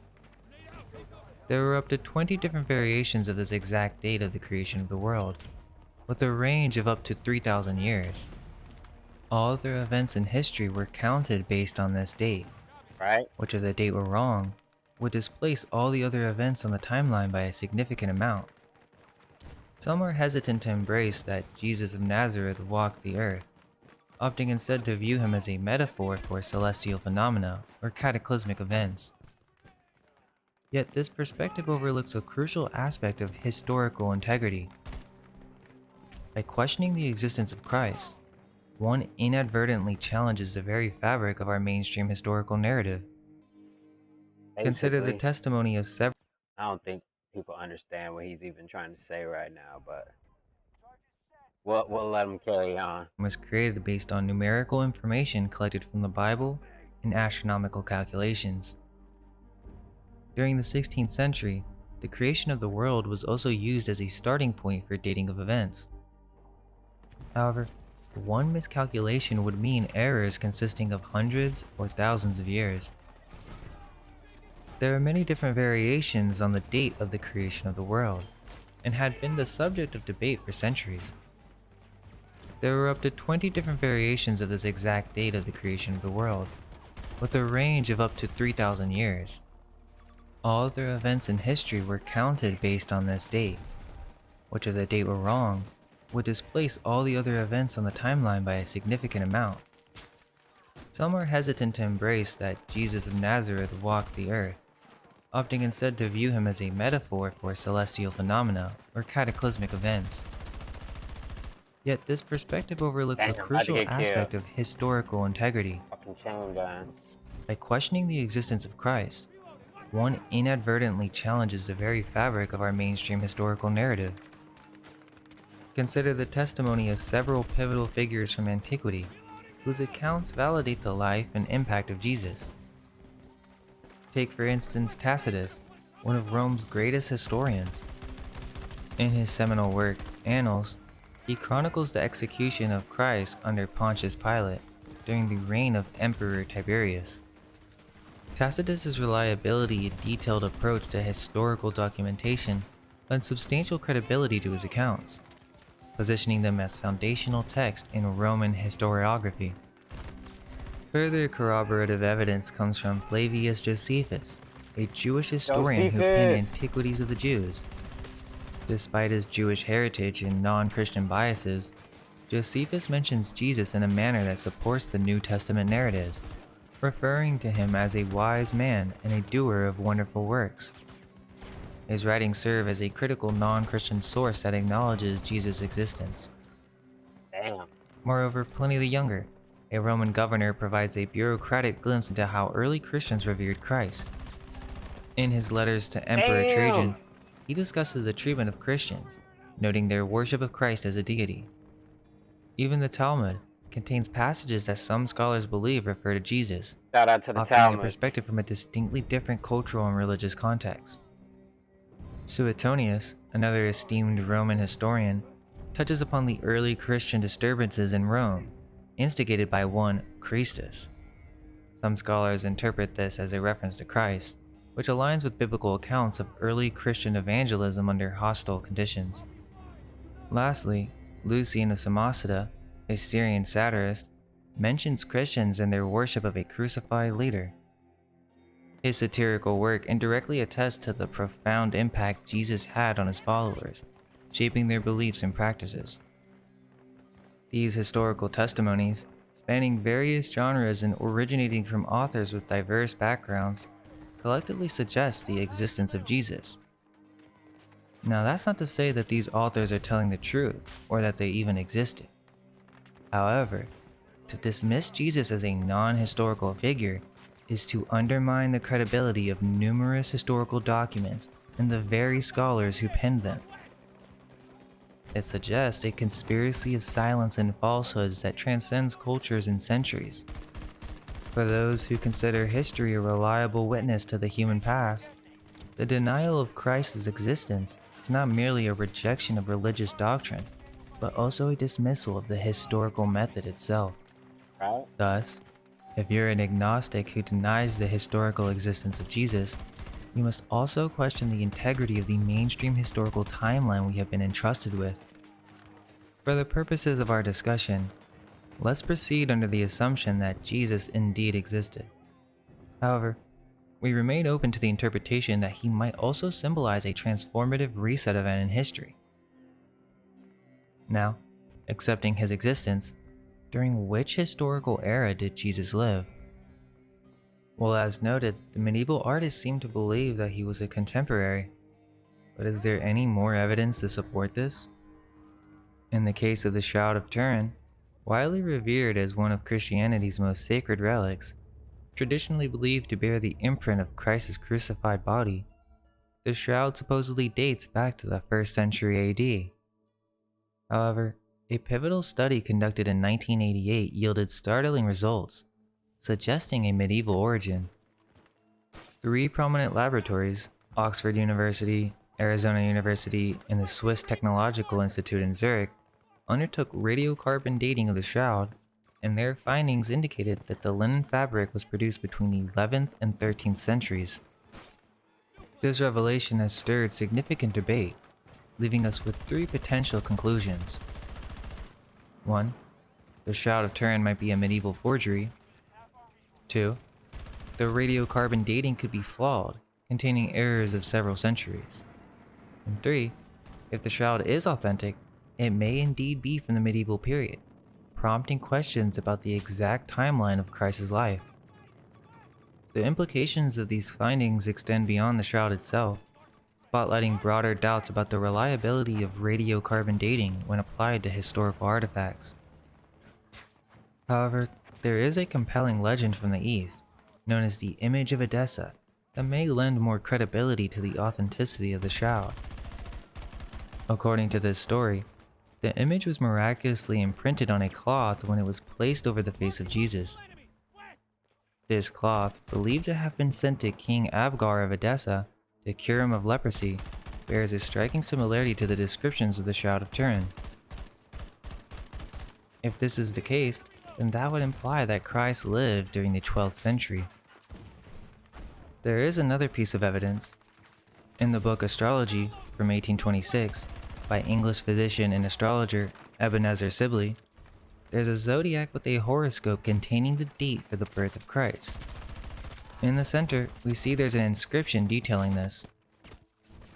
Through the use of astrological software, the date was calculated to be December 25th, 1151 AD. Those who follow the phantom time hypothesis are well aware that our history could have been displaced by 1,000 years. One of the most well-known examples of this is with the dating of documents. During the 15th, 16th, and 17th centuries, dates were written differently than they are today. There were two forms of recording the name of the Savior: the letter I, the first letter of Jesus or Iesa, and the letter X, signifying Christ. So when writing 300 years after the birth of Christ, you would write I 300, the year 300 from Jesus. This was also done with the X. This can be seen on the engraving by Albrecht Dürer, with 1524 showing clearly an I with a dot between the 524. There is also an 18th century Russian naval chart that didn't even put the I or 1 at the beginning of the date. It simply says composed in 750, when the date is actually supposed to read 1750 in the context of the Scaligerian timeline. It seems that the Latin letter I began to be interpreted as 1,000, adding 1,000 years to human history. This may explain why we have a dark age in our historical timeline which defies all logic. Why are there so few medieval objects and structures preserved to this day? Yet there are far more ancient artifacts from before the time of Christ? It should be the other way around. Historians give us an explanation that is far more difficult to believe than the idea of manipulated timelines. They seriously tell us that after centuries of rapid progress, the ancient civilizations of Europe and Asia suddenly fell apart. All the scientific and cultural achievements of antiquity were forgotten, and for 1,000 years, people were in the darkness of ignorance. Somehow Latin turns into a crude primitive language, art disappears, coinage is abolished, Right? and in general, glimpses of intellectual Damn. work, especially in the early Middle Ages, are accidental and a single phenomenon. Then, allegedly only during the 15th and 16th centuries during the Renaissance did people suddenly remember all the discoveries of the ancients. Sounds suspicious, right?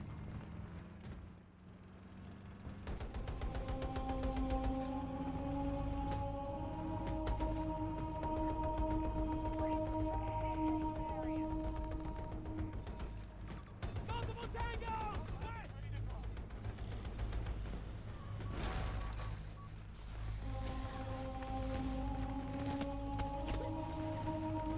So Now that we've see, covered the basics for an alternative date to the birth of Christ, we can begin to question these so-called ancient languages that permeate our timeline before the Dark Ages.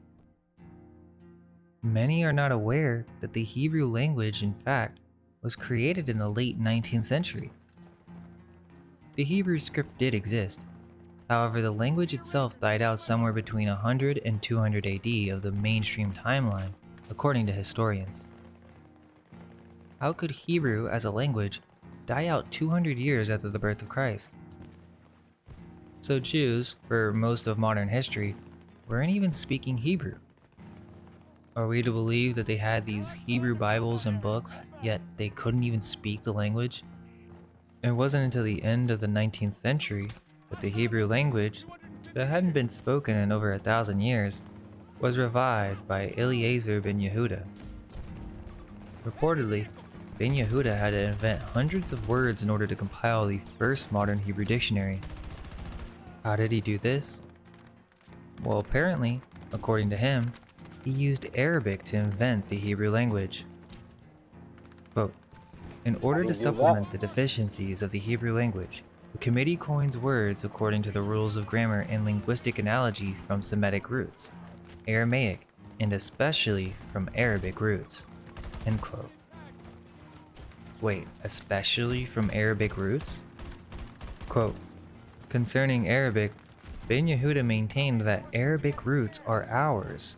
The root of Arabic were once a part of the Hebrew language, lost, and now we found them again. End quote. According to Ben Yehuda, Arabic was literally Hebrew's sister language. Yet it would seem that modern Hebrew is derived from Arabic roots. There's even a photo of Ben Yehuda copying Arabic words from a dictionary and just changing them up slightly. Given what we know about the altered timeline and that a majority of prime sources before the 1500s have been conveniently destroyed, we could safely ask the question, did the Hebrew language ever even exist prior to Ben Yehuda's invention? The official narrative tells us that Hebrew existed 1,000 years before Christ in its earliest form, and gives us what they claim to be evidence of that in an artifact found in Jerusalem in 2008.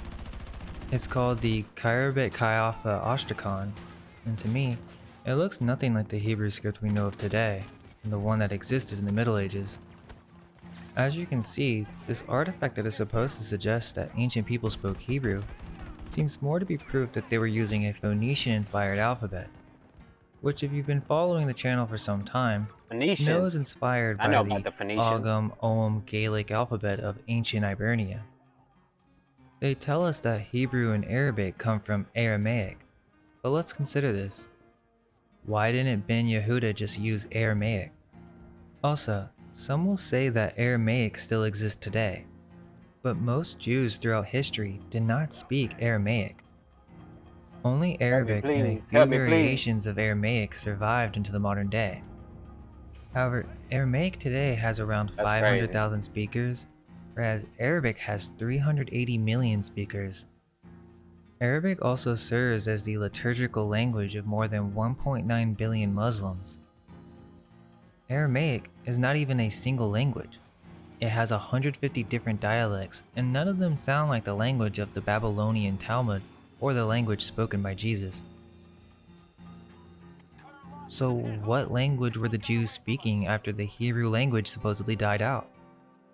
Quote, by around 800 CE, most Jews within the Islamic Empire, 90% of the world's Jews at that time, were native speakers of Arabic. End quote. Arabic began to be spoken in mainstream history at the same time as Aramaic. Yet within 1,000 years, despite it supposedly not having a written script until the creation of Islam, immediately became the main language of the Jews in the 8th century. The Jews in Spain, Portugal, and southern Italy all used Arabic and used it for nearly everything they wrote, even religious works. Synagogues also emulated mosque architecture. So we have a major problem. Are we really supposed to believe that the Old Testament and Talmud were originally written in Hebrew when no one could even speak it as a language? That don't As make no Ben sense, Yehuda man. puts it, quote, 60% of the root words of Hebrew are Arabic. The Jewish were speaking Arabic for 2,000 years. End quote. Imagine you were creating a new made-up language, and the majority of the root words from that language are English. Well, you essentially are speaking a dialect of English. It would make more sense that instead of Hebrew and Arabic being derived from Aramaic, It's actually the other way around. Scholars like to play games with different handwriting scripts, where Aramaic is simply a different dialect, yet is very similar to Arabic. Hebrew, throughout history, was more used for state documents and in law being used more so as a literary language. The true source is not modern Arabic, but an older lost version of Arabic. This older root Arabic is the root of not only the Aramaic languages, but several other languages. What is this ancient form of Arabic, and where did it originate from? This primordial Arabic was partially erased during the Crusades, most notably those which occurred in what later became known as Constantinople. The original books of the Bible, pertaining to Iessa, or what could be termed the original pre-Vatican or Gnostic Christian books, were actually written in this older form of Arabic, not Hebrew, Greek, or Aramaic. These pre-Christian books contained the knowledge and wisdom of the Iberian Phoenicians and were the foundational elements of the Church of Iessa, the true original Catholic Church that stemmed from Ireland, later to be categorized under the blanket term of paganism and then be snuffed out by St. Patrick, who was really the invented personification of the events that took place during the Crusades around 1300 AD, not 300 AD like the St. Patrick fiction suggests. To hide this truth, that these original books were written in this ancient Celtic Arabic language and make way for their new narrative, the Vatican assembled crusades to systematically locate and burn all existing remnants of the original church. And after the 15th century, most of these original primary sources were destroyed, including an incomprehensible amount of knowledge of our human history prior to the 1400s. Many are aware that the Crusades were the militant arm for the New World. The question is, who were they actually fighting? And what were they really determined to destroy? After this, these books and Bibles were replaced with the translations from the newly invented Latin, Hebrew, and Greek languages, simply derivations of this older form of Arabic. This may sound ridiculous to those hearing it for the first time, but That's there is a crazy. significant amount of proof to support these claims. Could it be that this That's older it. Arabic is actually a European language? The modern languages are but Pig Latin, based on different mathematical codes deriving from one source language, variations with slight alterations for each language that come from a single language. Was the Tower of Babel in the Middle Ages? It's commonly accepted that the Romance languages evolved from Vulgar Latin, a version of Latin said to have been spoken by the common people of the Roman Empire. Yet, curiously, Latin ceased to be a spoken language by around the 7th century, according to mainstream historical timelines. Despite this, Latin remained the dominant written language in scholarly, religious, and administrative contexts well into the 18th century. This enduring use, spanning over a millennium without native speakers, raises significant questions about its practicality and the narrative we've been presented. Why would Latin persist as a lingua franca for academics and clergy if there were no native speakers for such an extended period? The explanation is that it facilitated communication across different linguistic regions and served ecclesiastical and academic purposes, which is overly complex and somewhat impractical. After all, managing a vast array of scholarly and religious works in a language that no one spoke natively seems not only cumbersome, but also inefficient. Could it be then that the sustained use of Latin was not merely for convenience, but a part of shit a more wouldn't let me turn deliberate around. strategy? Consider the possibility that Latin was maintained as a scholarly tool, not for the sake of tradition, but as a means for the Vatican to exert control over the dissemination of knowledge. By centralizing scholarly works in Latin, the Church could have effectively monopolized education and the interpretation of text, from scripture to scientific treatises. Latin, quite literally, is Pig Latin. Taking a look, it appears that Latin was artificially constructed by reversing the Etruscan script. The Etruscans wrote right to left, similar to Arabic, and the official narrative says that it was derived from the Greek alphabet. However, What if the Etruscans and early Greeks are the same people? It could be the same way that modern Hebrew was developed from Arabic, ancient Greek was also derived, and to complete the trifecta, Latin was created, becoming the three linguistic pillars of the Dark Age reset. From these three reset languages, all other modern languages were born, all within a span of 1,000 years.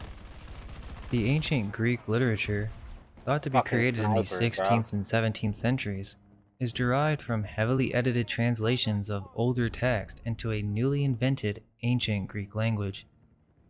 These edited versions then became known as ancient Greek primary sources. In contrast, the actual ancient Greek language is likely what is now referred to as the Middle Greek Byzantine language, which differs significantly from modern Greek, unlike the constructed ancient Greek that closely resembles it. Leonardo da Vinci was known to write backwards, but the mainstream story is that this was to write secret messages. What if there's something else going on? He seemed comfortable writing extensive notes from right to left, something that could only be achieved with a lot of practice. Or perhaps he grew up writing this way? They say that Spanish, as it is known today, was derived from Latin. However, how could this be the case if for the majority of Spain's history, it was an Arabic-speaking country during Al-Andalus? It wasn't until the 20th century that Castilian became the main language of Spain. All the Jews in Spain during the medieval period were speaking and writing in Arabic. In fact, Judeo-Spanish is known as Ladino, which is a Romance language derived from Old Spanish. That's cool. I What didn't is know that. Ladino? Ladino is quite literally a mix between Spanish and Arabic. Soletreo is the cursive form of the Hebrew script and was used by the Sephardic Jews in Spain. This script is what was used to write Ladino. But this is what's crazy.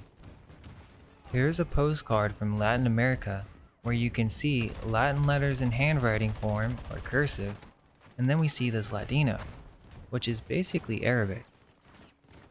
The Jews of Spain had been speaking Arabic for thousands of years. Historians will tell us that it's something completely different, but it's just Arabic. If you flip the image of the postcard with this Ladino, you can see that it's Latin reversed. It's just hard to tell because it's cursive. Cursive Latin Latin is reverse. Arabic in reverse. That's crazy. This could explain what Leonardo da Vinci was writing in his backward journals. Was his writing actually backwards? Or was it an Italian form of Soletreo? Most Jews spoke Arabic throughout history. However, it is well known that Jews also spoke Yiddish. But what is Yiddish? Yiddish is a German dialect with supposedly words from Hebrew. But how could that be if no one was speaking Hebrew before the 19th century? We know modern Hebrew was created from Arabic roots. Is there a connection between Yiddish and Arabic? Quote, in Jerusalem before 1948, it was common for Yiddish-speaking Jews and Arabs to understand each other's languages, particularly in neighborhoods where the two communities abutted each other. Among Jews, it was more often women engaged in business or neighborly relations with Arabs who learned Arabic, whereas men were more often secluded in yeshivas, engrossed in the study of Hebrew and Aramaic text.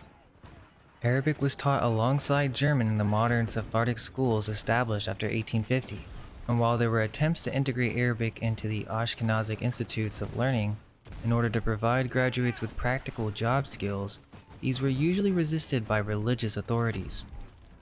Nevertheless, in the 19th century there were groups of Ashkenazic men in Jerusalem who learned Arabic, both spoken and literary." End quote.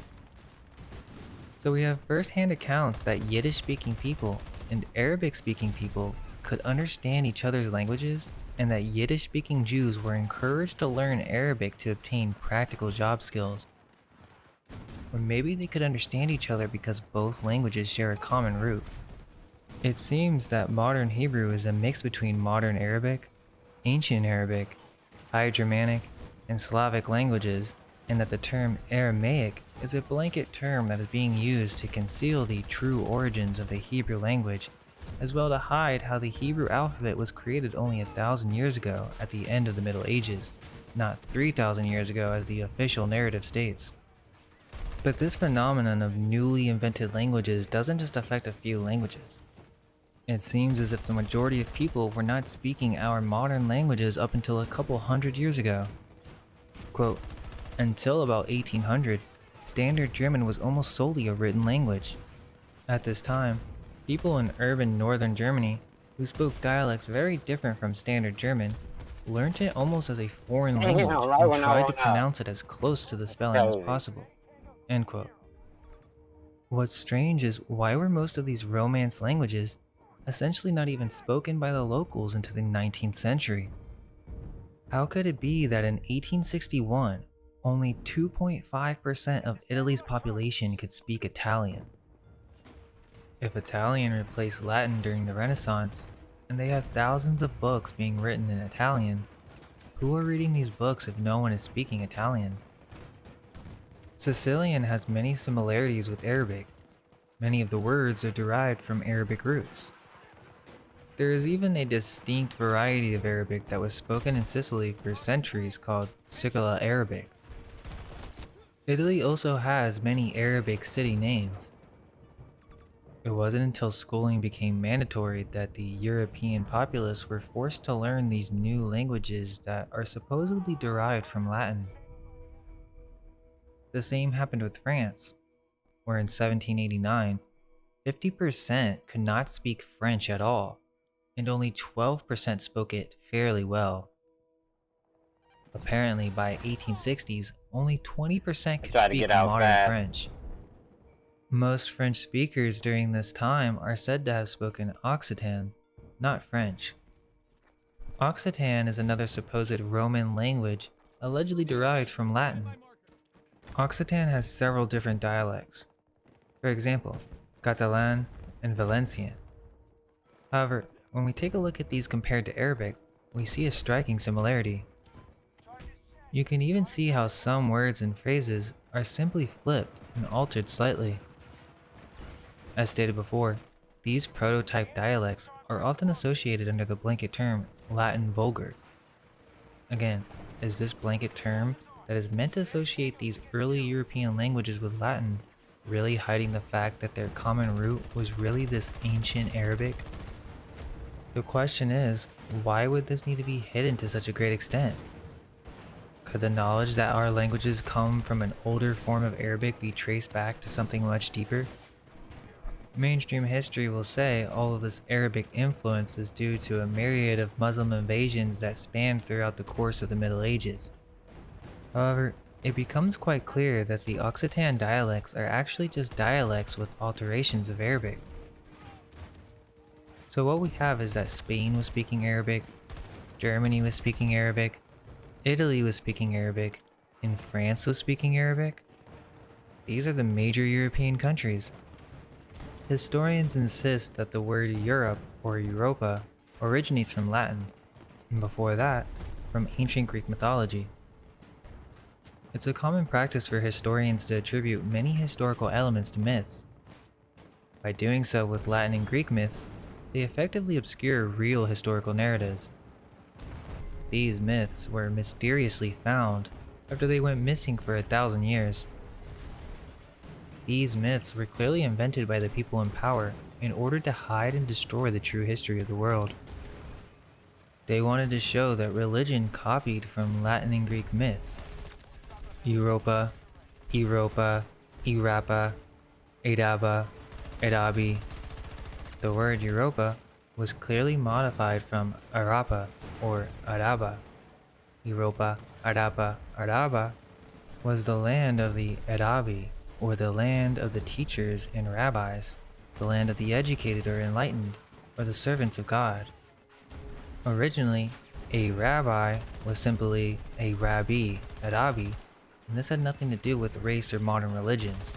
It was simply a title for those doing the work of Allah, who at the time did not represent the demiurgic, jealous God of the Abrahamic religions today.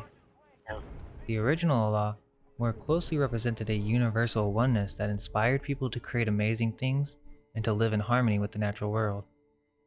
To be clear, this video is not a promotion of modern Islam. It's more so an investigation into a specific concept. That there was an ancient form of Arabic that was not a Middle Eastern Semitic language, but is actually a European language. It's the language of the Germans and Jews, what some historians have labeled as the Aryan race.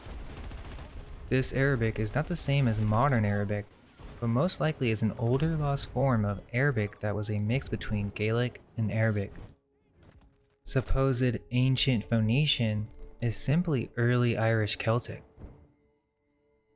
In the 18th century, historians discovered exciting proof of Phoenician Celtic ties.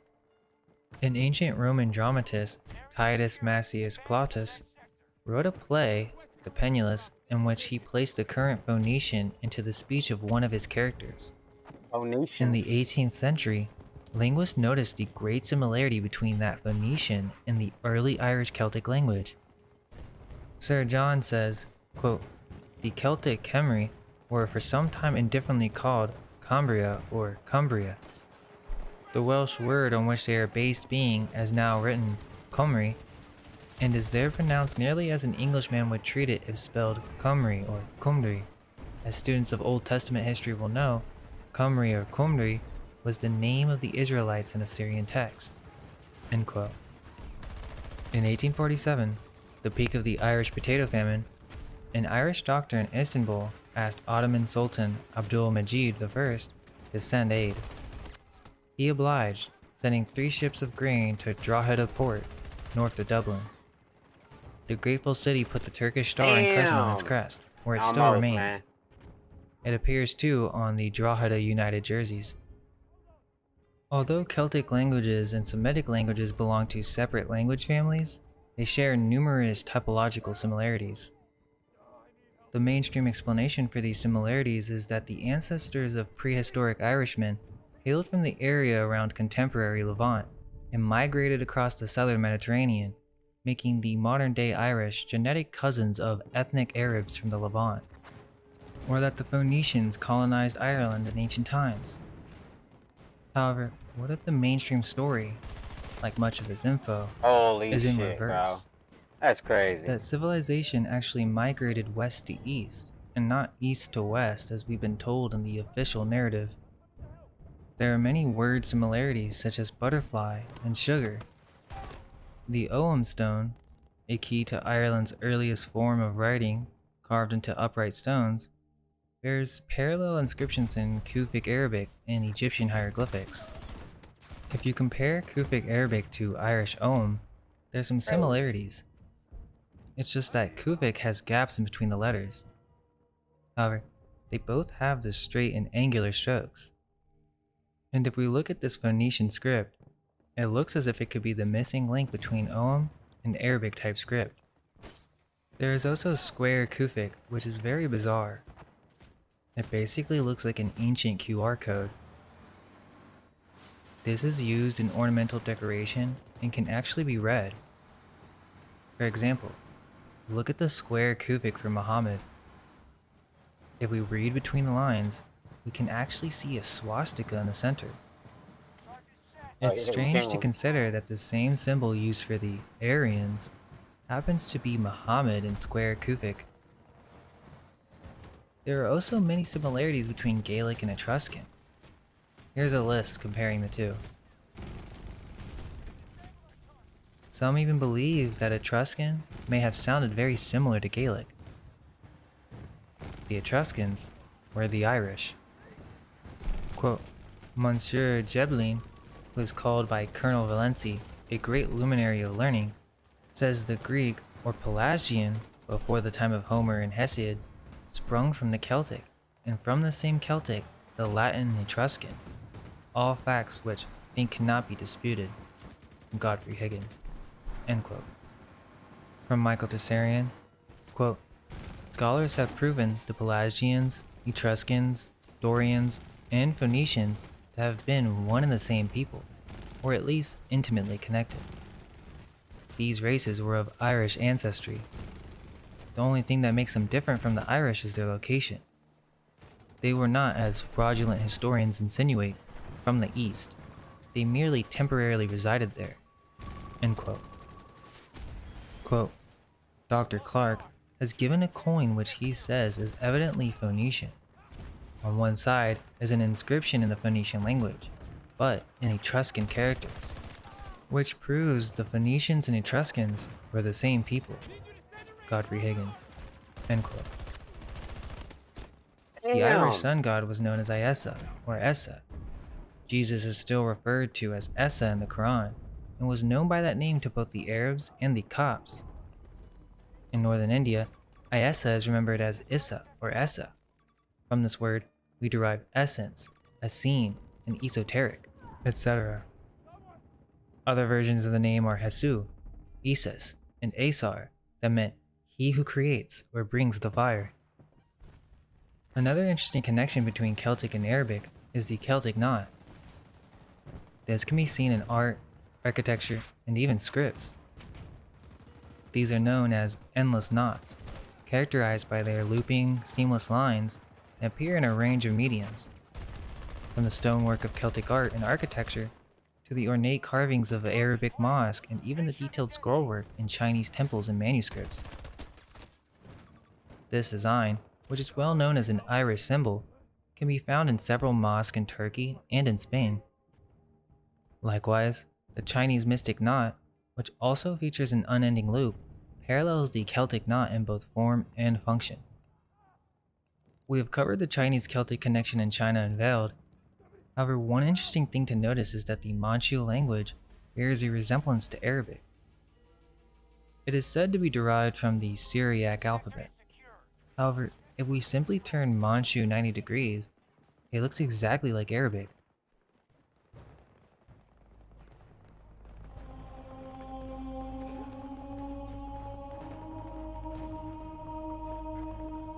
Sound like Halo.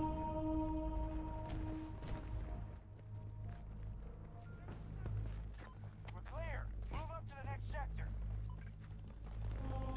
Supply drop ready to go. Interestingly, there are many Arabic artifacts that are found in Europe that are very out of place.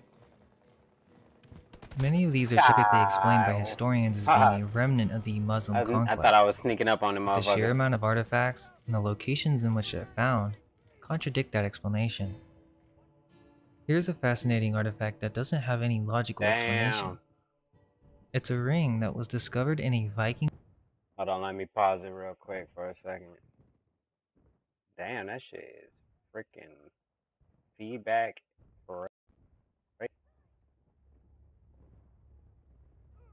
We try to fix this shit real quick. Give me a second. That shit start acting up.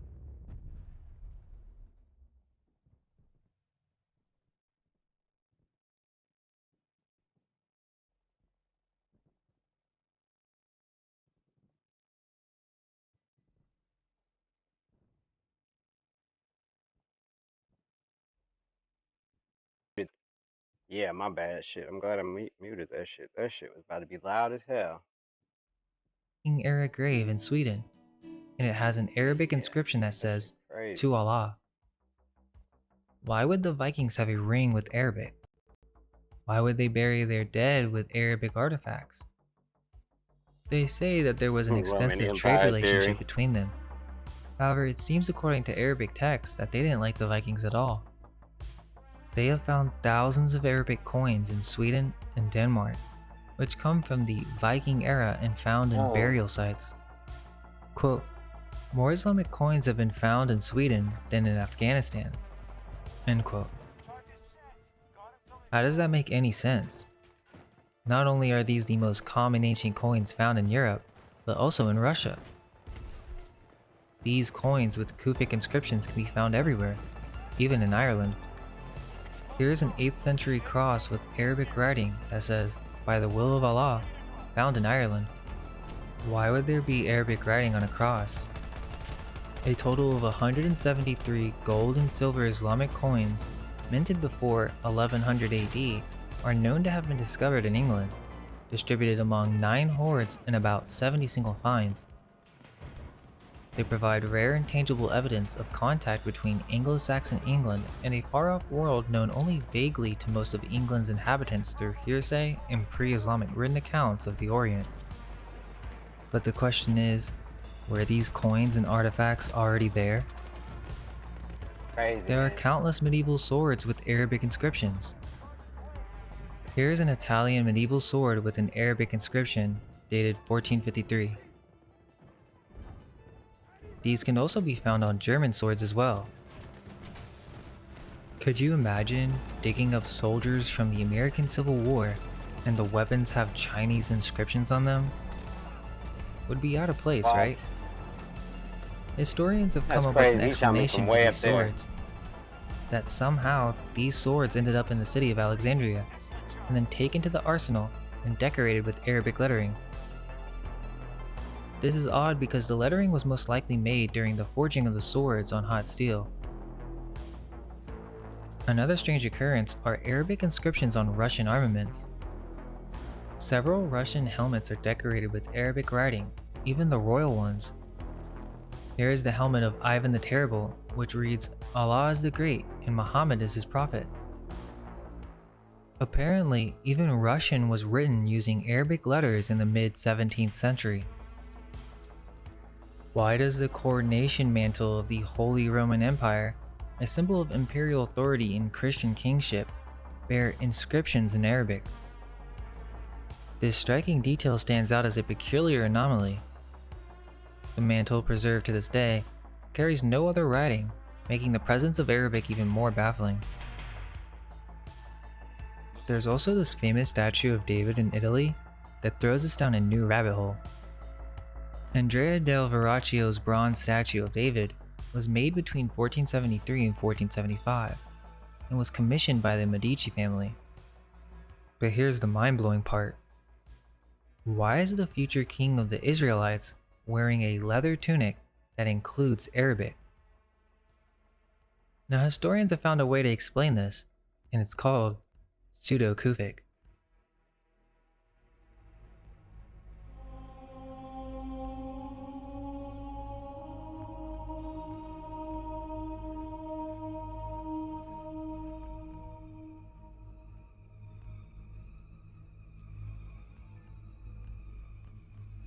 Charlie Foxtrot, here we come.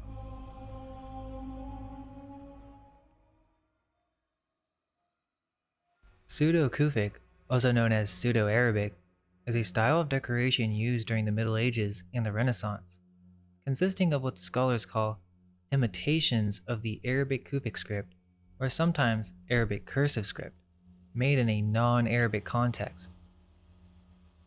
Now, anytime a historian says pseudo, it immediately brings suspicion. Pseudoscience. Arabic writing on biblical some bullshit. characters during the Renaissance? When something doesn't fit the mainstream explanation, they just label it pseudo. This pseudo or imitation Arabic can be found on coins, fabrics, ceramics, architecture, but most bizarrely, quite often displayed in Renaissance art. What's fascinating is that they call it imitation, yet the scholars are willing to admit they have no clue on why they would even do this. Quote, "The exact reason for the incorporation of pseudo-Kufic or pseudo-Arabic in medieval or early Renaissance painting is unclear. It seems that Westerners mistakenly associated 13th to 14th century Middle Eastern scripts as being identical with the scripts current during Jesus' time, and thus found natural to represent early Christians in association with them." End quote. Oh, they were just mistaken. But if you read in between the lines, what they're saying is that literally the Renaissance Holy artists shit, believed bro. Arabic to be the language of Mary crazy. and Jesus. Let's take a look at some examples. What's fascinating is that many of you, especially artists, have already seen these paintings many times. The question is, why was this never brought up in art history class? We saw one earlier with the Adoration of the Magi by Gentile de Fabriano, where we see the Arabic on the Virgin's halo. Here's another painting by Gentile, where we can see it on the halo, the Virgin's cloak, and on the Christ Child's blanket. There are several Jesus. by Gentile da Fabriano that include the supposed pseudo-Arabic, and they actually have another excuse for it. Quote, Venice was among the early important centers of trade for Islamic goods in Europe, and in turn, traditional Islamic forms were highly desired by European patrons because of their association with exotic other of Jerusalem and the Holy Land. End quote.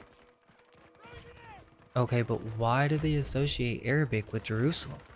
And how could they conclude this was the language used by biblical figures?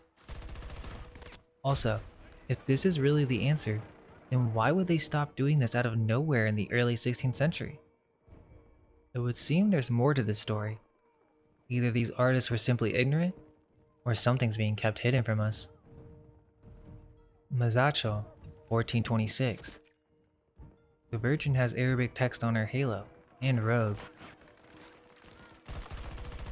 Giotto de Bondone, from 1320. One of the earliest paintings to feature the Kufic writing. The Virgin has her cloak decorated with Arabic. And the halo features the endless knot. Giovanni dal Ponte, from 1425. Arabic writing can be seen on the clothing. Lorenzo de Nicolo. You can see the Kufic writing around the wrist area. Carlo Crivelli.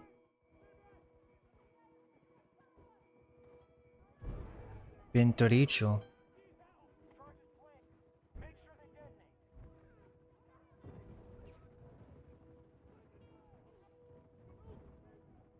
Fra Angelico.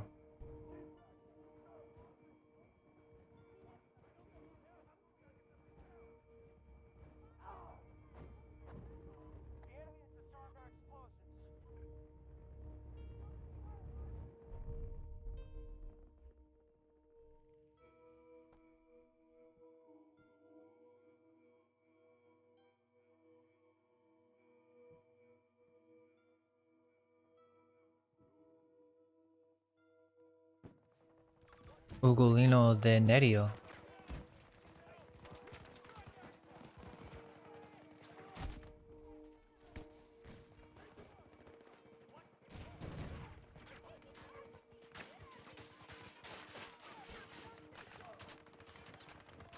Henry Bellacciose.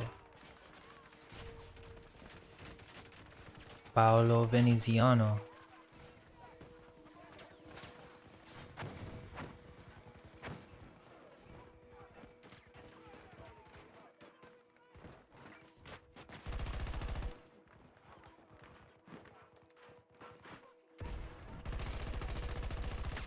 Andrea Mantegna.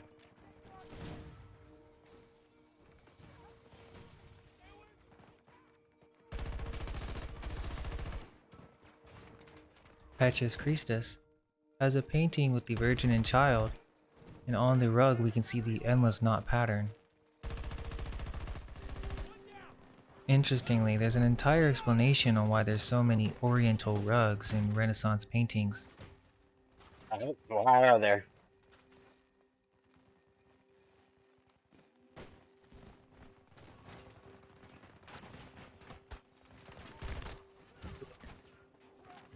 I should have stayed where I was at.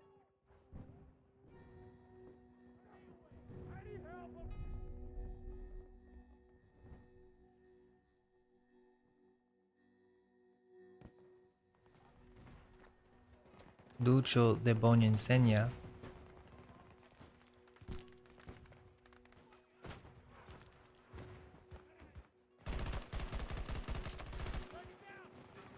Simone Martini.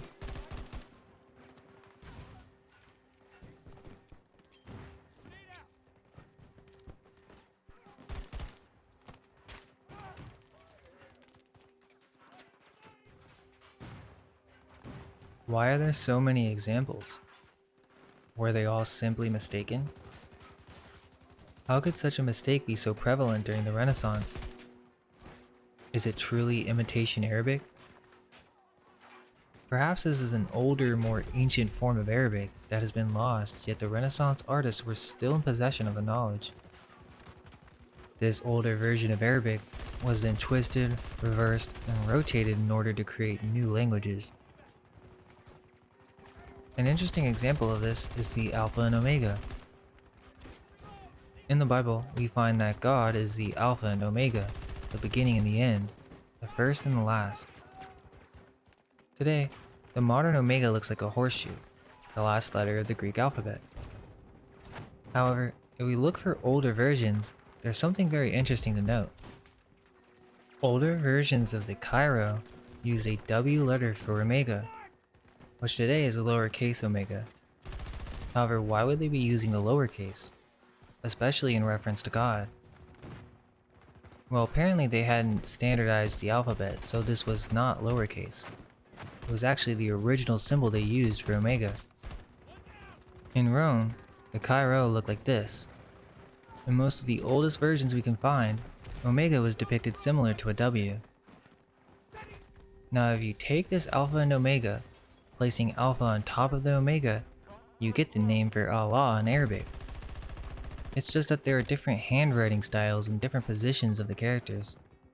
See me that whole time? If you take the Om mantra, one of the most important symbols in Hinduism, which is said to represent the sound of the universe, and compare it to the name for Allah, well, it's all about perspective.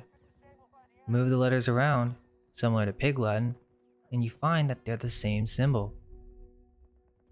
If we even go further with this concept, that these symbols are sigils that have been rearranged to create different versions, then let's go back to the Chi-Rho.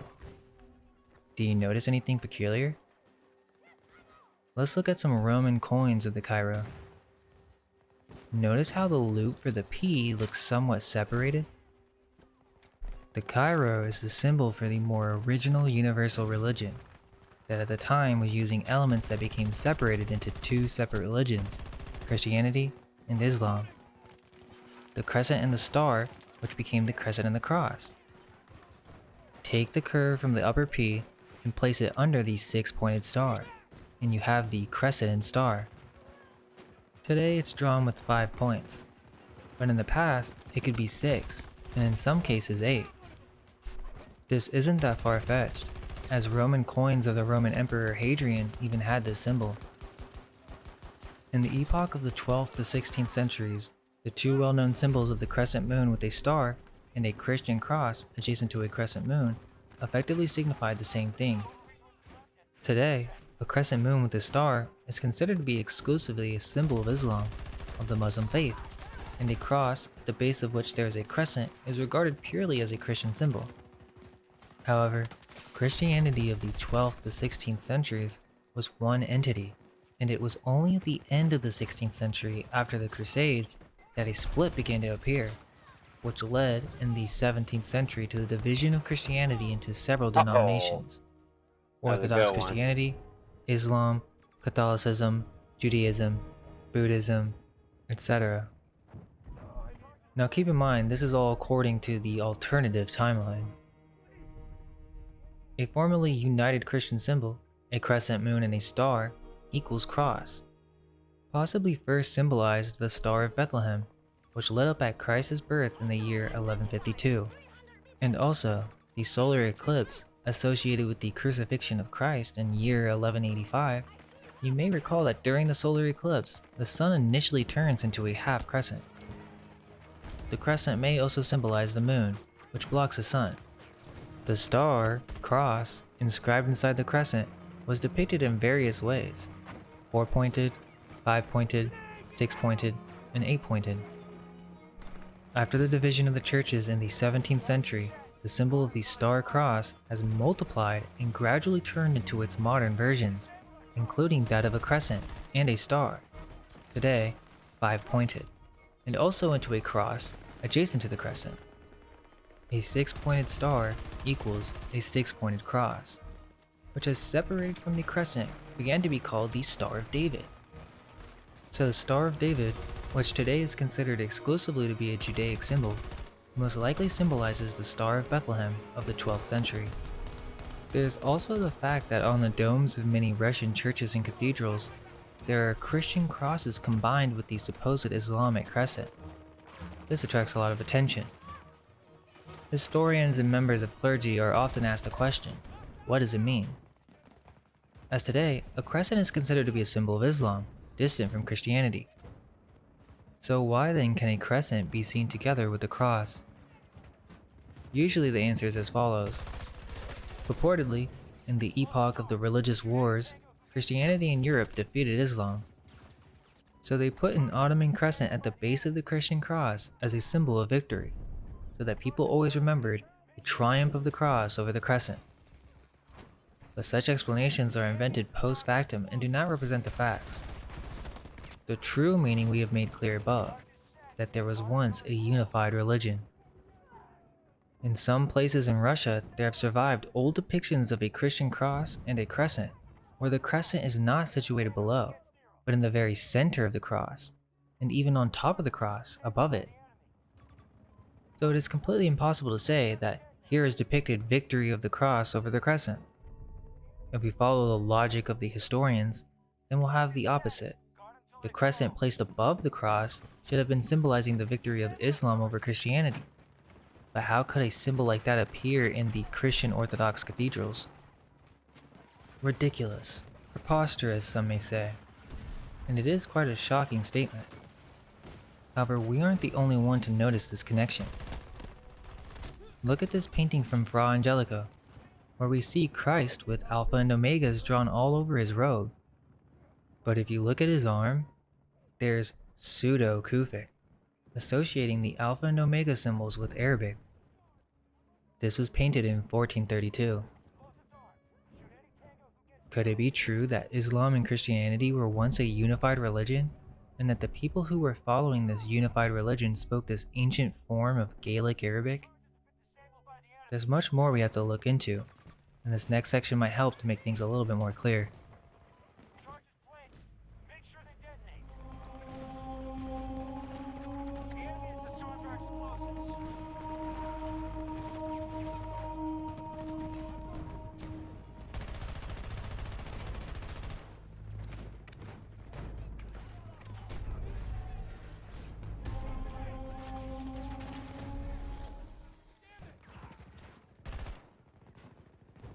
Did Jesus live during the medieval ages? We discussed this in the first chapter. However, let's take a closer look at some of his crucifixion paintings, as there are many strange things to be observed in these Renaissance paintings.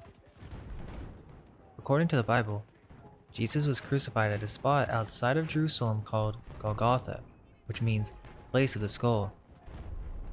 We're told that in ancient times there was a kingdom called Judah, and the capital of this kingdom was the city of Jerusalem.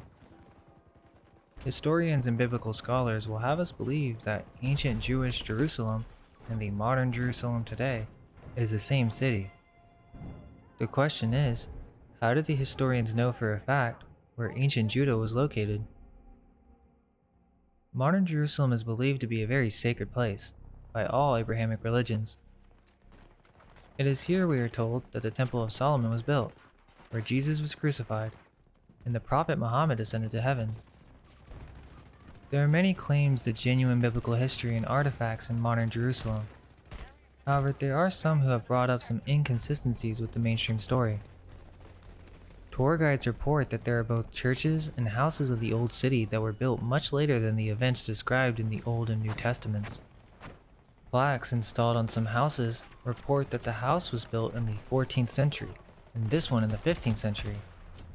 Apparently the main shrine of Jerusalem, the Church of the Holy Sepulchre, was built in fact in the 19th century, according to the mainstream narrative. Let's keep in mind that even the Edicule was said to be reconstructed completely in 1810, which also happens to have Islamic architectural features. This new construction replaced the earlier one, which was destroyed in the fire of 1808. Interestingly, 200 years ago, there really was no one in this area. There was only a small village of Al-Quds. It's a known fact that by the 1870s, there were only 14,000 people living in what is now the modern-day Jerusalem. In Christian tradition, the location of Jesus' crucifixion has been described as a mountain. Yet, there is no such mountain that matches the description in the Bible to be found in modern Jerusalem. And so, Golgotha has been assigned to a small hill outside the city. There are even claims that you can see the skull. However, sufficient evidence has not been provided to prove this is the exact location of Jesus' crucifixion. A famous archaeologist, George Wright, who had been excavating in the area, even admitted that most of his finds made here prove nothing. Still to this day, there isn't sufficient evidence to show that this is the exact location of Jerusalem. However, there have been forgeries. For example, the King Solomon's tablet of stone that was miraculously found in a pile of garbage near the Temple Mount. This is the first archaeological evidence ever found to support the claim that Solomon's temple was actually in modern Jerusalem. It has now been asserted that the artifact is a modern-day forgery. There is also an ossuary, or a stone box, in which allegedly the remains of Jesus Christ's brother, James, was buried. The ossuary was even on display at the Royal Ontario Museum. A few years later, it turned out that it was a fake. They all fakes, man. If this is the case, it begs the question, how many other fake biblical artifacts are kept in museums and private collections? It would seem that for the past 200 years, archaeologists have not been able to find sufficient evidence to prove that the Kingdom of Judah is the location that they say it is in the modern day. Historians insist that this ancient kingdom was located here, but why? Let's look at what is said about Judah in the biblical book of Deuteronomy. Quote, "For the Lord thy God bringeth thee into a good land, a land of brooks of water, of fountains, and depths that spring out of valleys Damn. and hills, a Marksman land of wheat, rifle. and barley and vines, and fig trees, and pomegranates, a land of oil olive, and honey, a land wherein thou shalt eat bread without scarceness, thou shalt not lack anything in it, a land whose stones are iron, and out of whose hills thou mayest dig brass. When thou hast eaten and art full, then thou shalt bless the Lord thy God for the good land which he hath given thee." End quote. It seems that this description is very different from what can be seen today.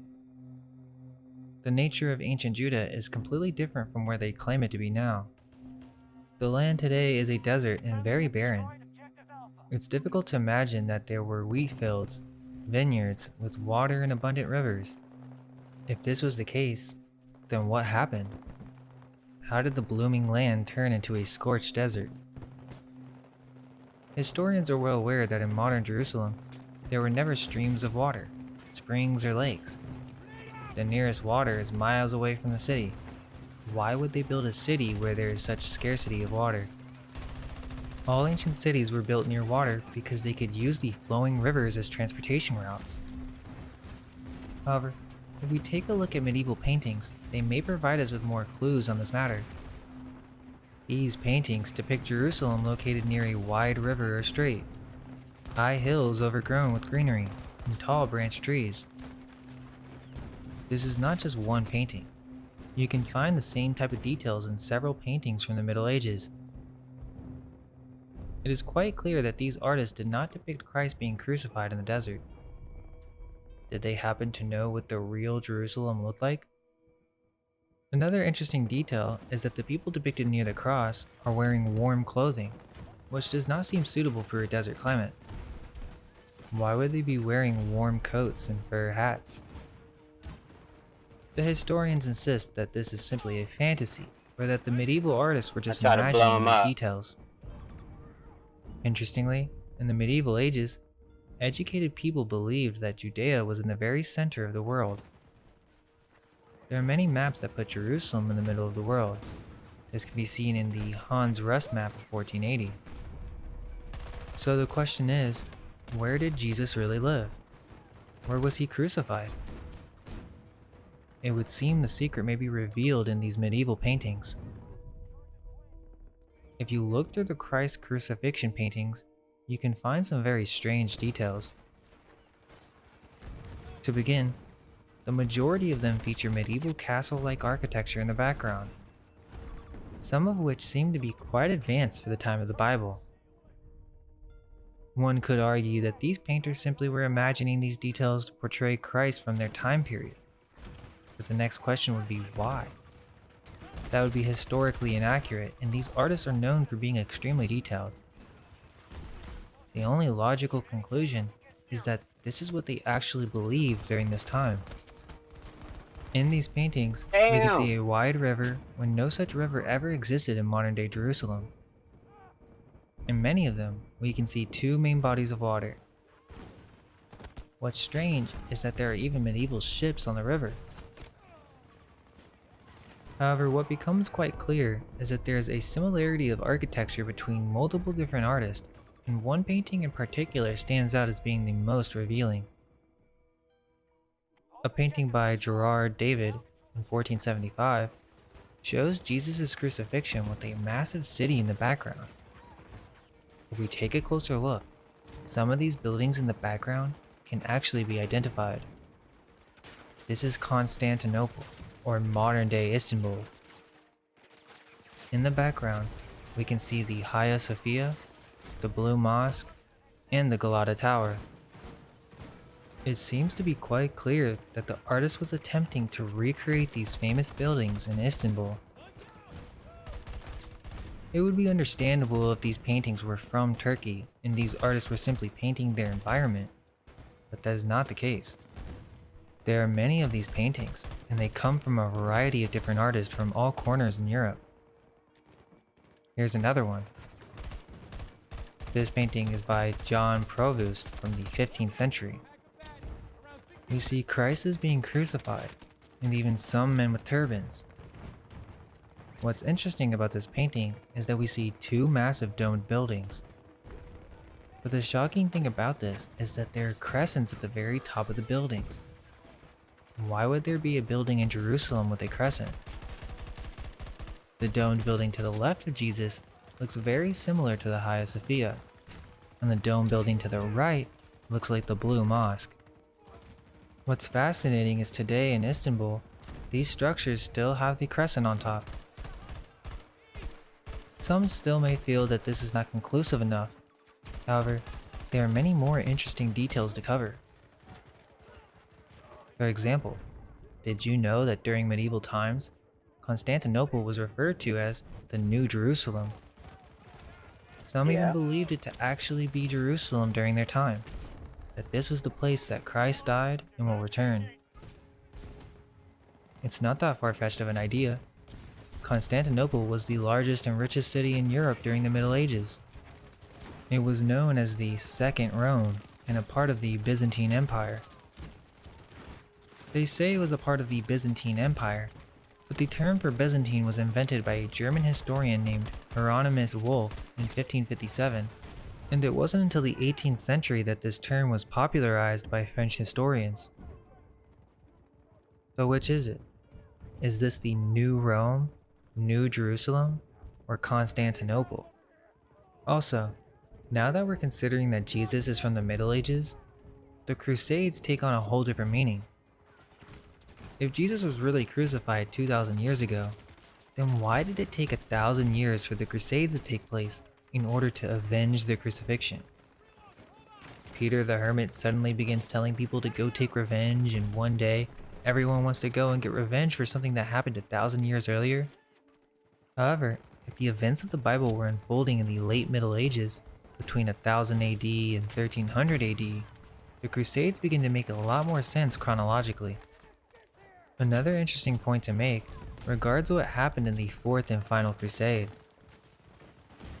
So in the Fourth Crusade, the aim was to retake Jerusalem, but somehow a band of experienced soldiers ended up 1,000 kilometers from their objective and sacked a fellow Christian city. Well, the mainstream explanation is that the Crusaders, strapped for cash and unable to pay the Venetian fleet they had commissioned, were manipulated into diverting their mission to Constantinople. They were lured by promises of financial reward and political support from Alexius IV, who sought their help to reclaim his throne, offering to unify the Christian world under the Pope in return. However, this explanation raises several eyebrows. First, how could seasoned crusaders veer so drastically off course based on precarious promises? It strains credulity to believe that such experienced warriors would not foresee the immense logistical and political challenges or the stark betrayal of their original sacred mission. Secondly, the ease with which they abandoned their final holy objective to retake Jerusalem for a tangential adventure suggests a troubling opportunism, or at the very least, a profound strategic naivety. And finally, the decision to attack Constantinople, one of the greatest Christian cities of the time, not only contradicts the Crusaders' purported religious motives, but also inflicted a catastrophic blow to Christian unity, precisely the opposite of their supposed goal. It seems far more plausible to conclude that Constantinople is in fact the true Jerusalem, a truth that was obscured when history was deliberately rewritten both during and after the events of the Crusades.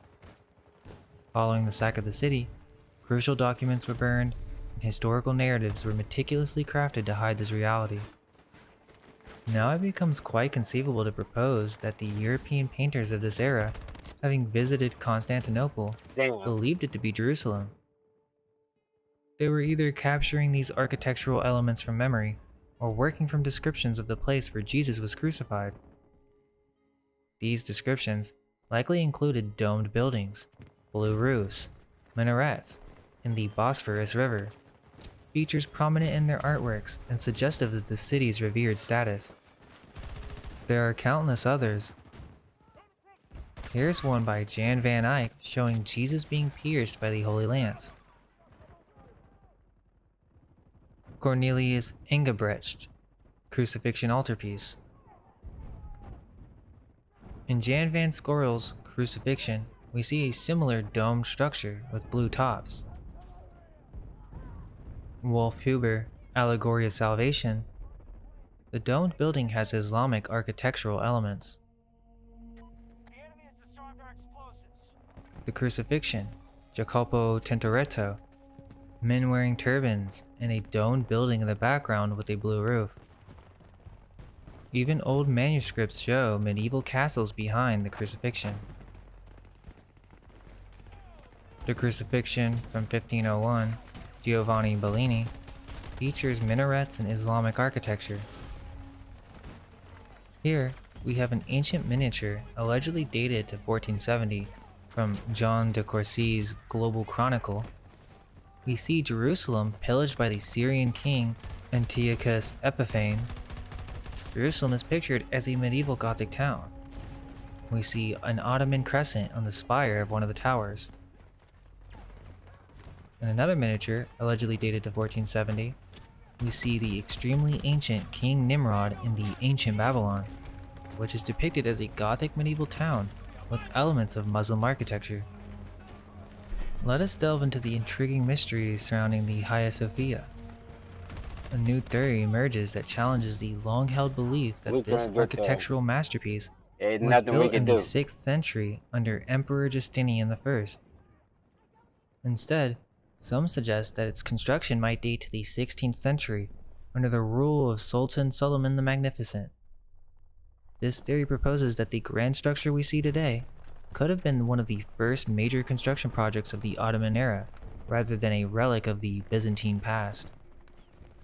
Firstly, the timing of its supposed construction aligns more closely with the architectural ambitions and capabilities of the 16th century rather than those of an earlier period. This is supported by accounts of significant structural issues that suddenly appeared in the mid-16th century, which would be unusual for a building supposed to have stood unscathed for nearly 1,000 years prior. Sultan Suleiman himself is said to have initiated its construction around 1550, a claim bolstered by legends of the Shah of Persia offering precious stones to aid the lavish decorations, which Suleiman allegedly declined due to the already immense value of the project. There are some comparisons to be made between Solomon's temple from the Bible and the Hagia Sophia, which features rich decorations and strategic architectural similarities with the description of Solomon's temple, which leads to speculations that this might not be just a mosque or a museum, but actually the ancient temple itself. The traditional accounts of two distinct structures, the Lesser and the Greater Hagia Sophia, mirror the biblical narrative of the first and second temples in Jerusalem. Is the Hagia Sophia really Solomon's temple? Traditionally, Hagia Sophia is considered a masterpiece of Byzantine architecture. When Constantinople fell to the Ottoman Turks in 1453, this pivotal Christian basilica was converted into a mosque. Yet, it's possible that the Hagia Sophia may not have been built until the 16th century, aligning with the era of the Ottomans rather than the Byzantines. Sultan Suleiman the Magnificent could have initiated the construction of the Hagia Sophia around 1550 to 1557, marking it as one of the first go ventures past these into a motherfuckers, large-scale bro. temple building in what was then Constantinople. During this time, the Hagia Sophia reportedly had structural issues, which Sultan Selim II had to address around 1573 by reinforcing the wall. It makes more sense that if the Hagia Sophia was indeed constructed in the mid-16th century, the rapid onset of structural issues soon after its completion would make more sense than if it had stood unproblematically for nearly 1,000 years since the 6th century. So is Soliman actually Solomon? Did Solomon construct the magnificent Hagia Sophia got in the 41 16th kills. century, originally as a Christian cathedral featuring an altar with a crest? Could it be that the crescent moon and star 41 motif still. were emblematic of the original Christianity? The Byzantium narrative surrounding the Hagia Sophia might actually be a cover story to explain why the Hagia Sophia contained both Islamic and Christian symbolism. There's this Van Eyck painting called the Annunciation, which is an extremely detailed painting. If you zoom into the floor tiles, there's actually an interesting depiction that can confirm this. We see David in a medieval setting slaying Goliath, and the Israelites have a shield with the moon and crescent. Why would the Israelites be crazy. using this as a crest? Look at that. The stories that once highlighted the Christian origins of the Great Sophia were meticulously shifted to support the newly constructed mosque, thereby anchoring it firmly in the 16th century and pushing the Great Sophia back to the 6th century in public consciousness. To resolve any contradictions arising from this historical shift, legends were crafted, such as the tale of a Greek stonemason executed for secretly incorporating a cross in his work, blending myth with historical revisionism to solidify the mosque's Islamic identity.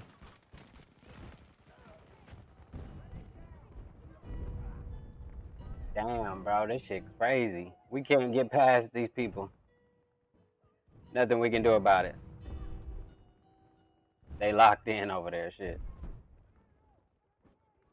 At this point, it's clear that history isn't just about what facts we are told to regurgitate from old textbooks. It's really more about how we interpret those facts by understanding who's telling us these stories.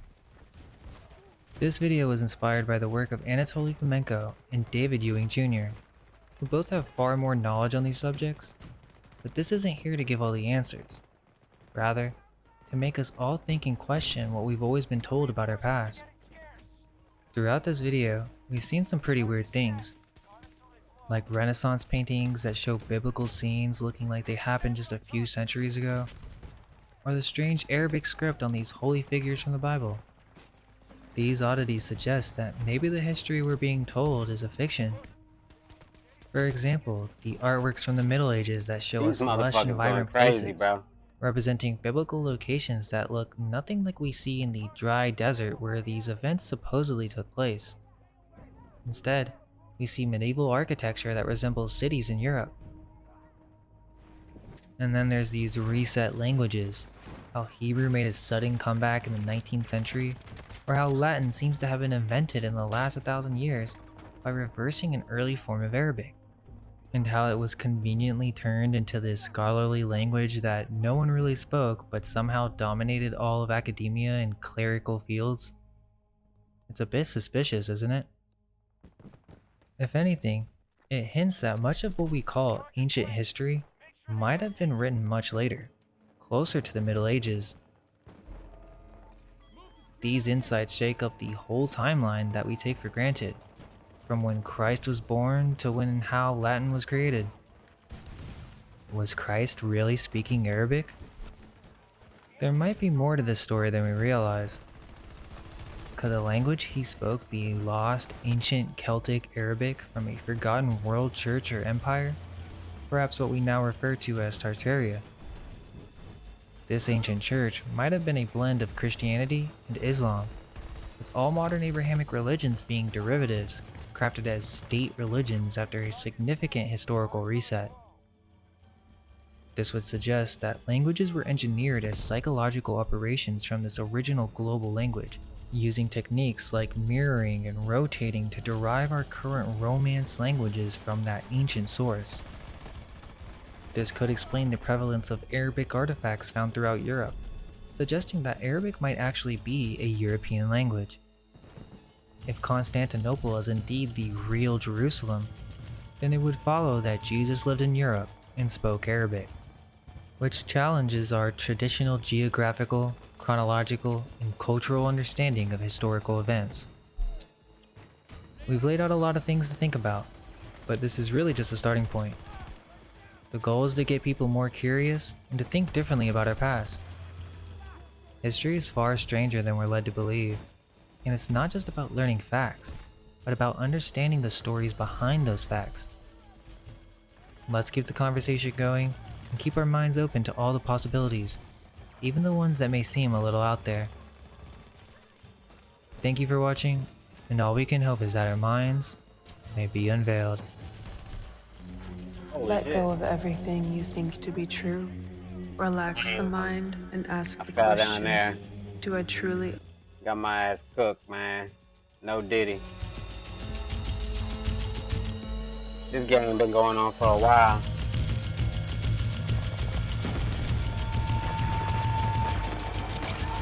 Hey, how going?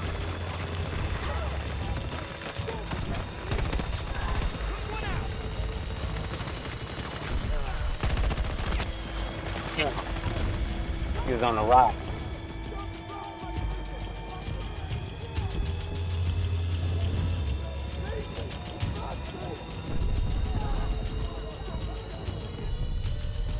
I got 45 kills. That dude got 90 something kills, bro.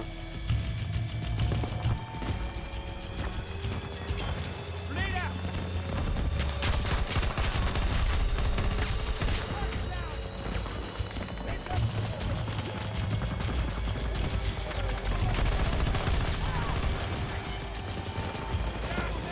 Reload.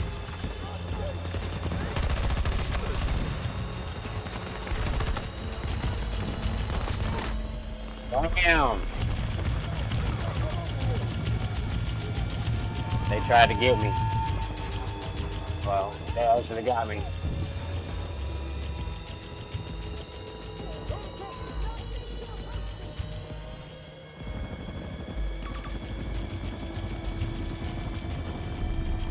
I wonder why they're giving us overtime like right now. This shit's crazy.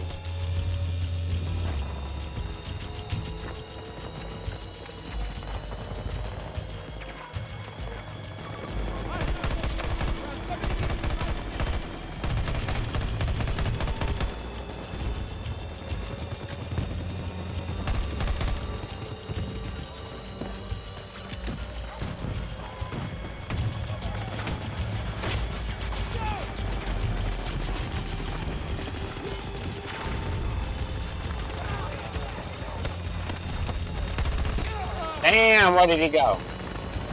My bad.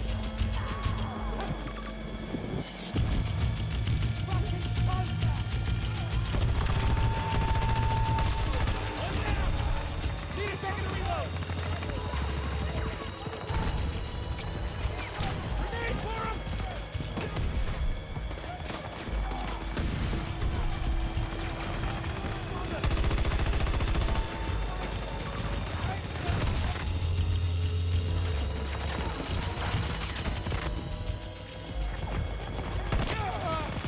I'm not trying to creep around the corner.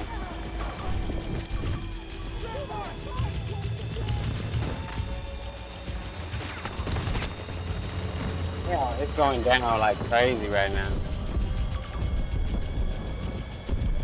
When is this round gonna be over? 51 kills. I think it's about to be over now. The music sounds like it's about to be over. It's bigger than music. This shit must be broke.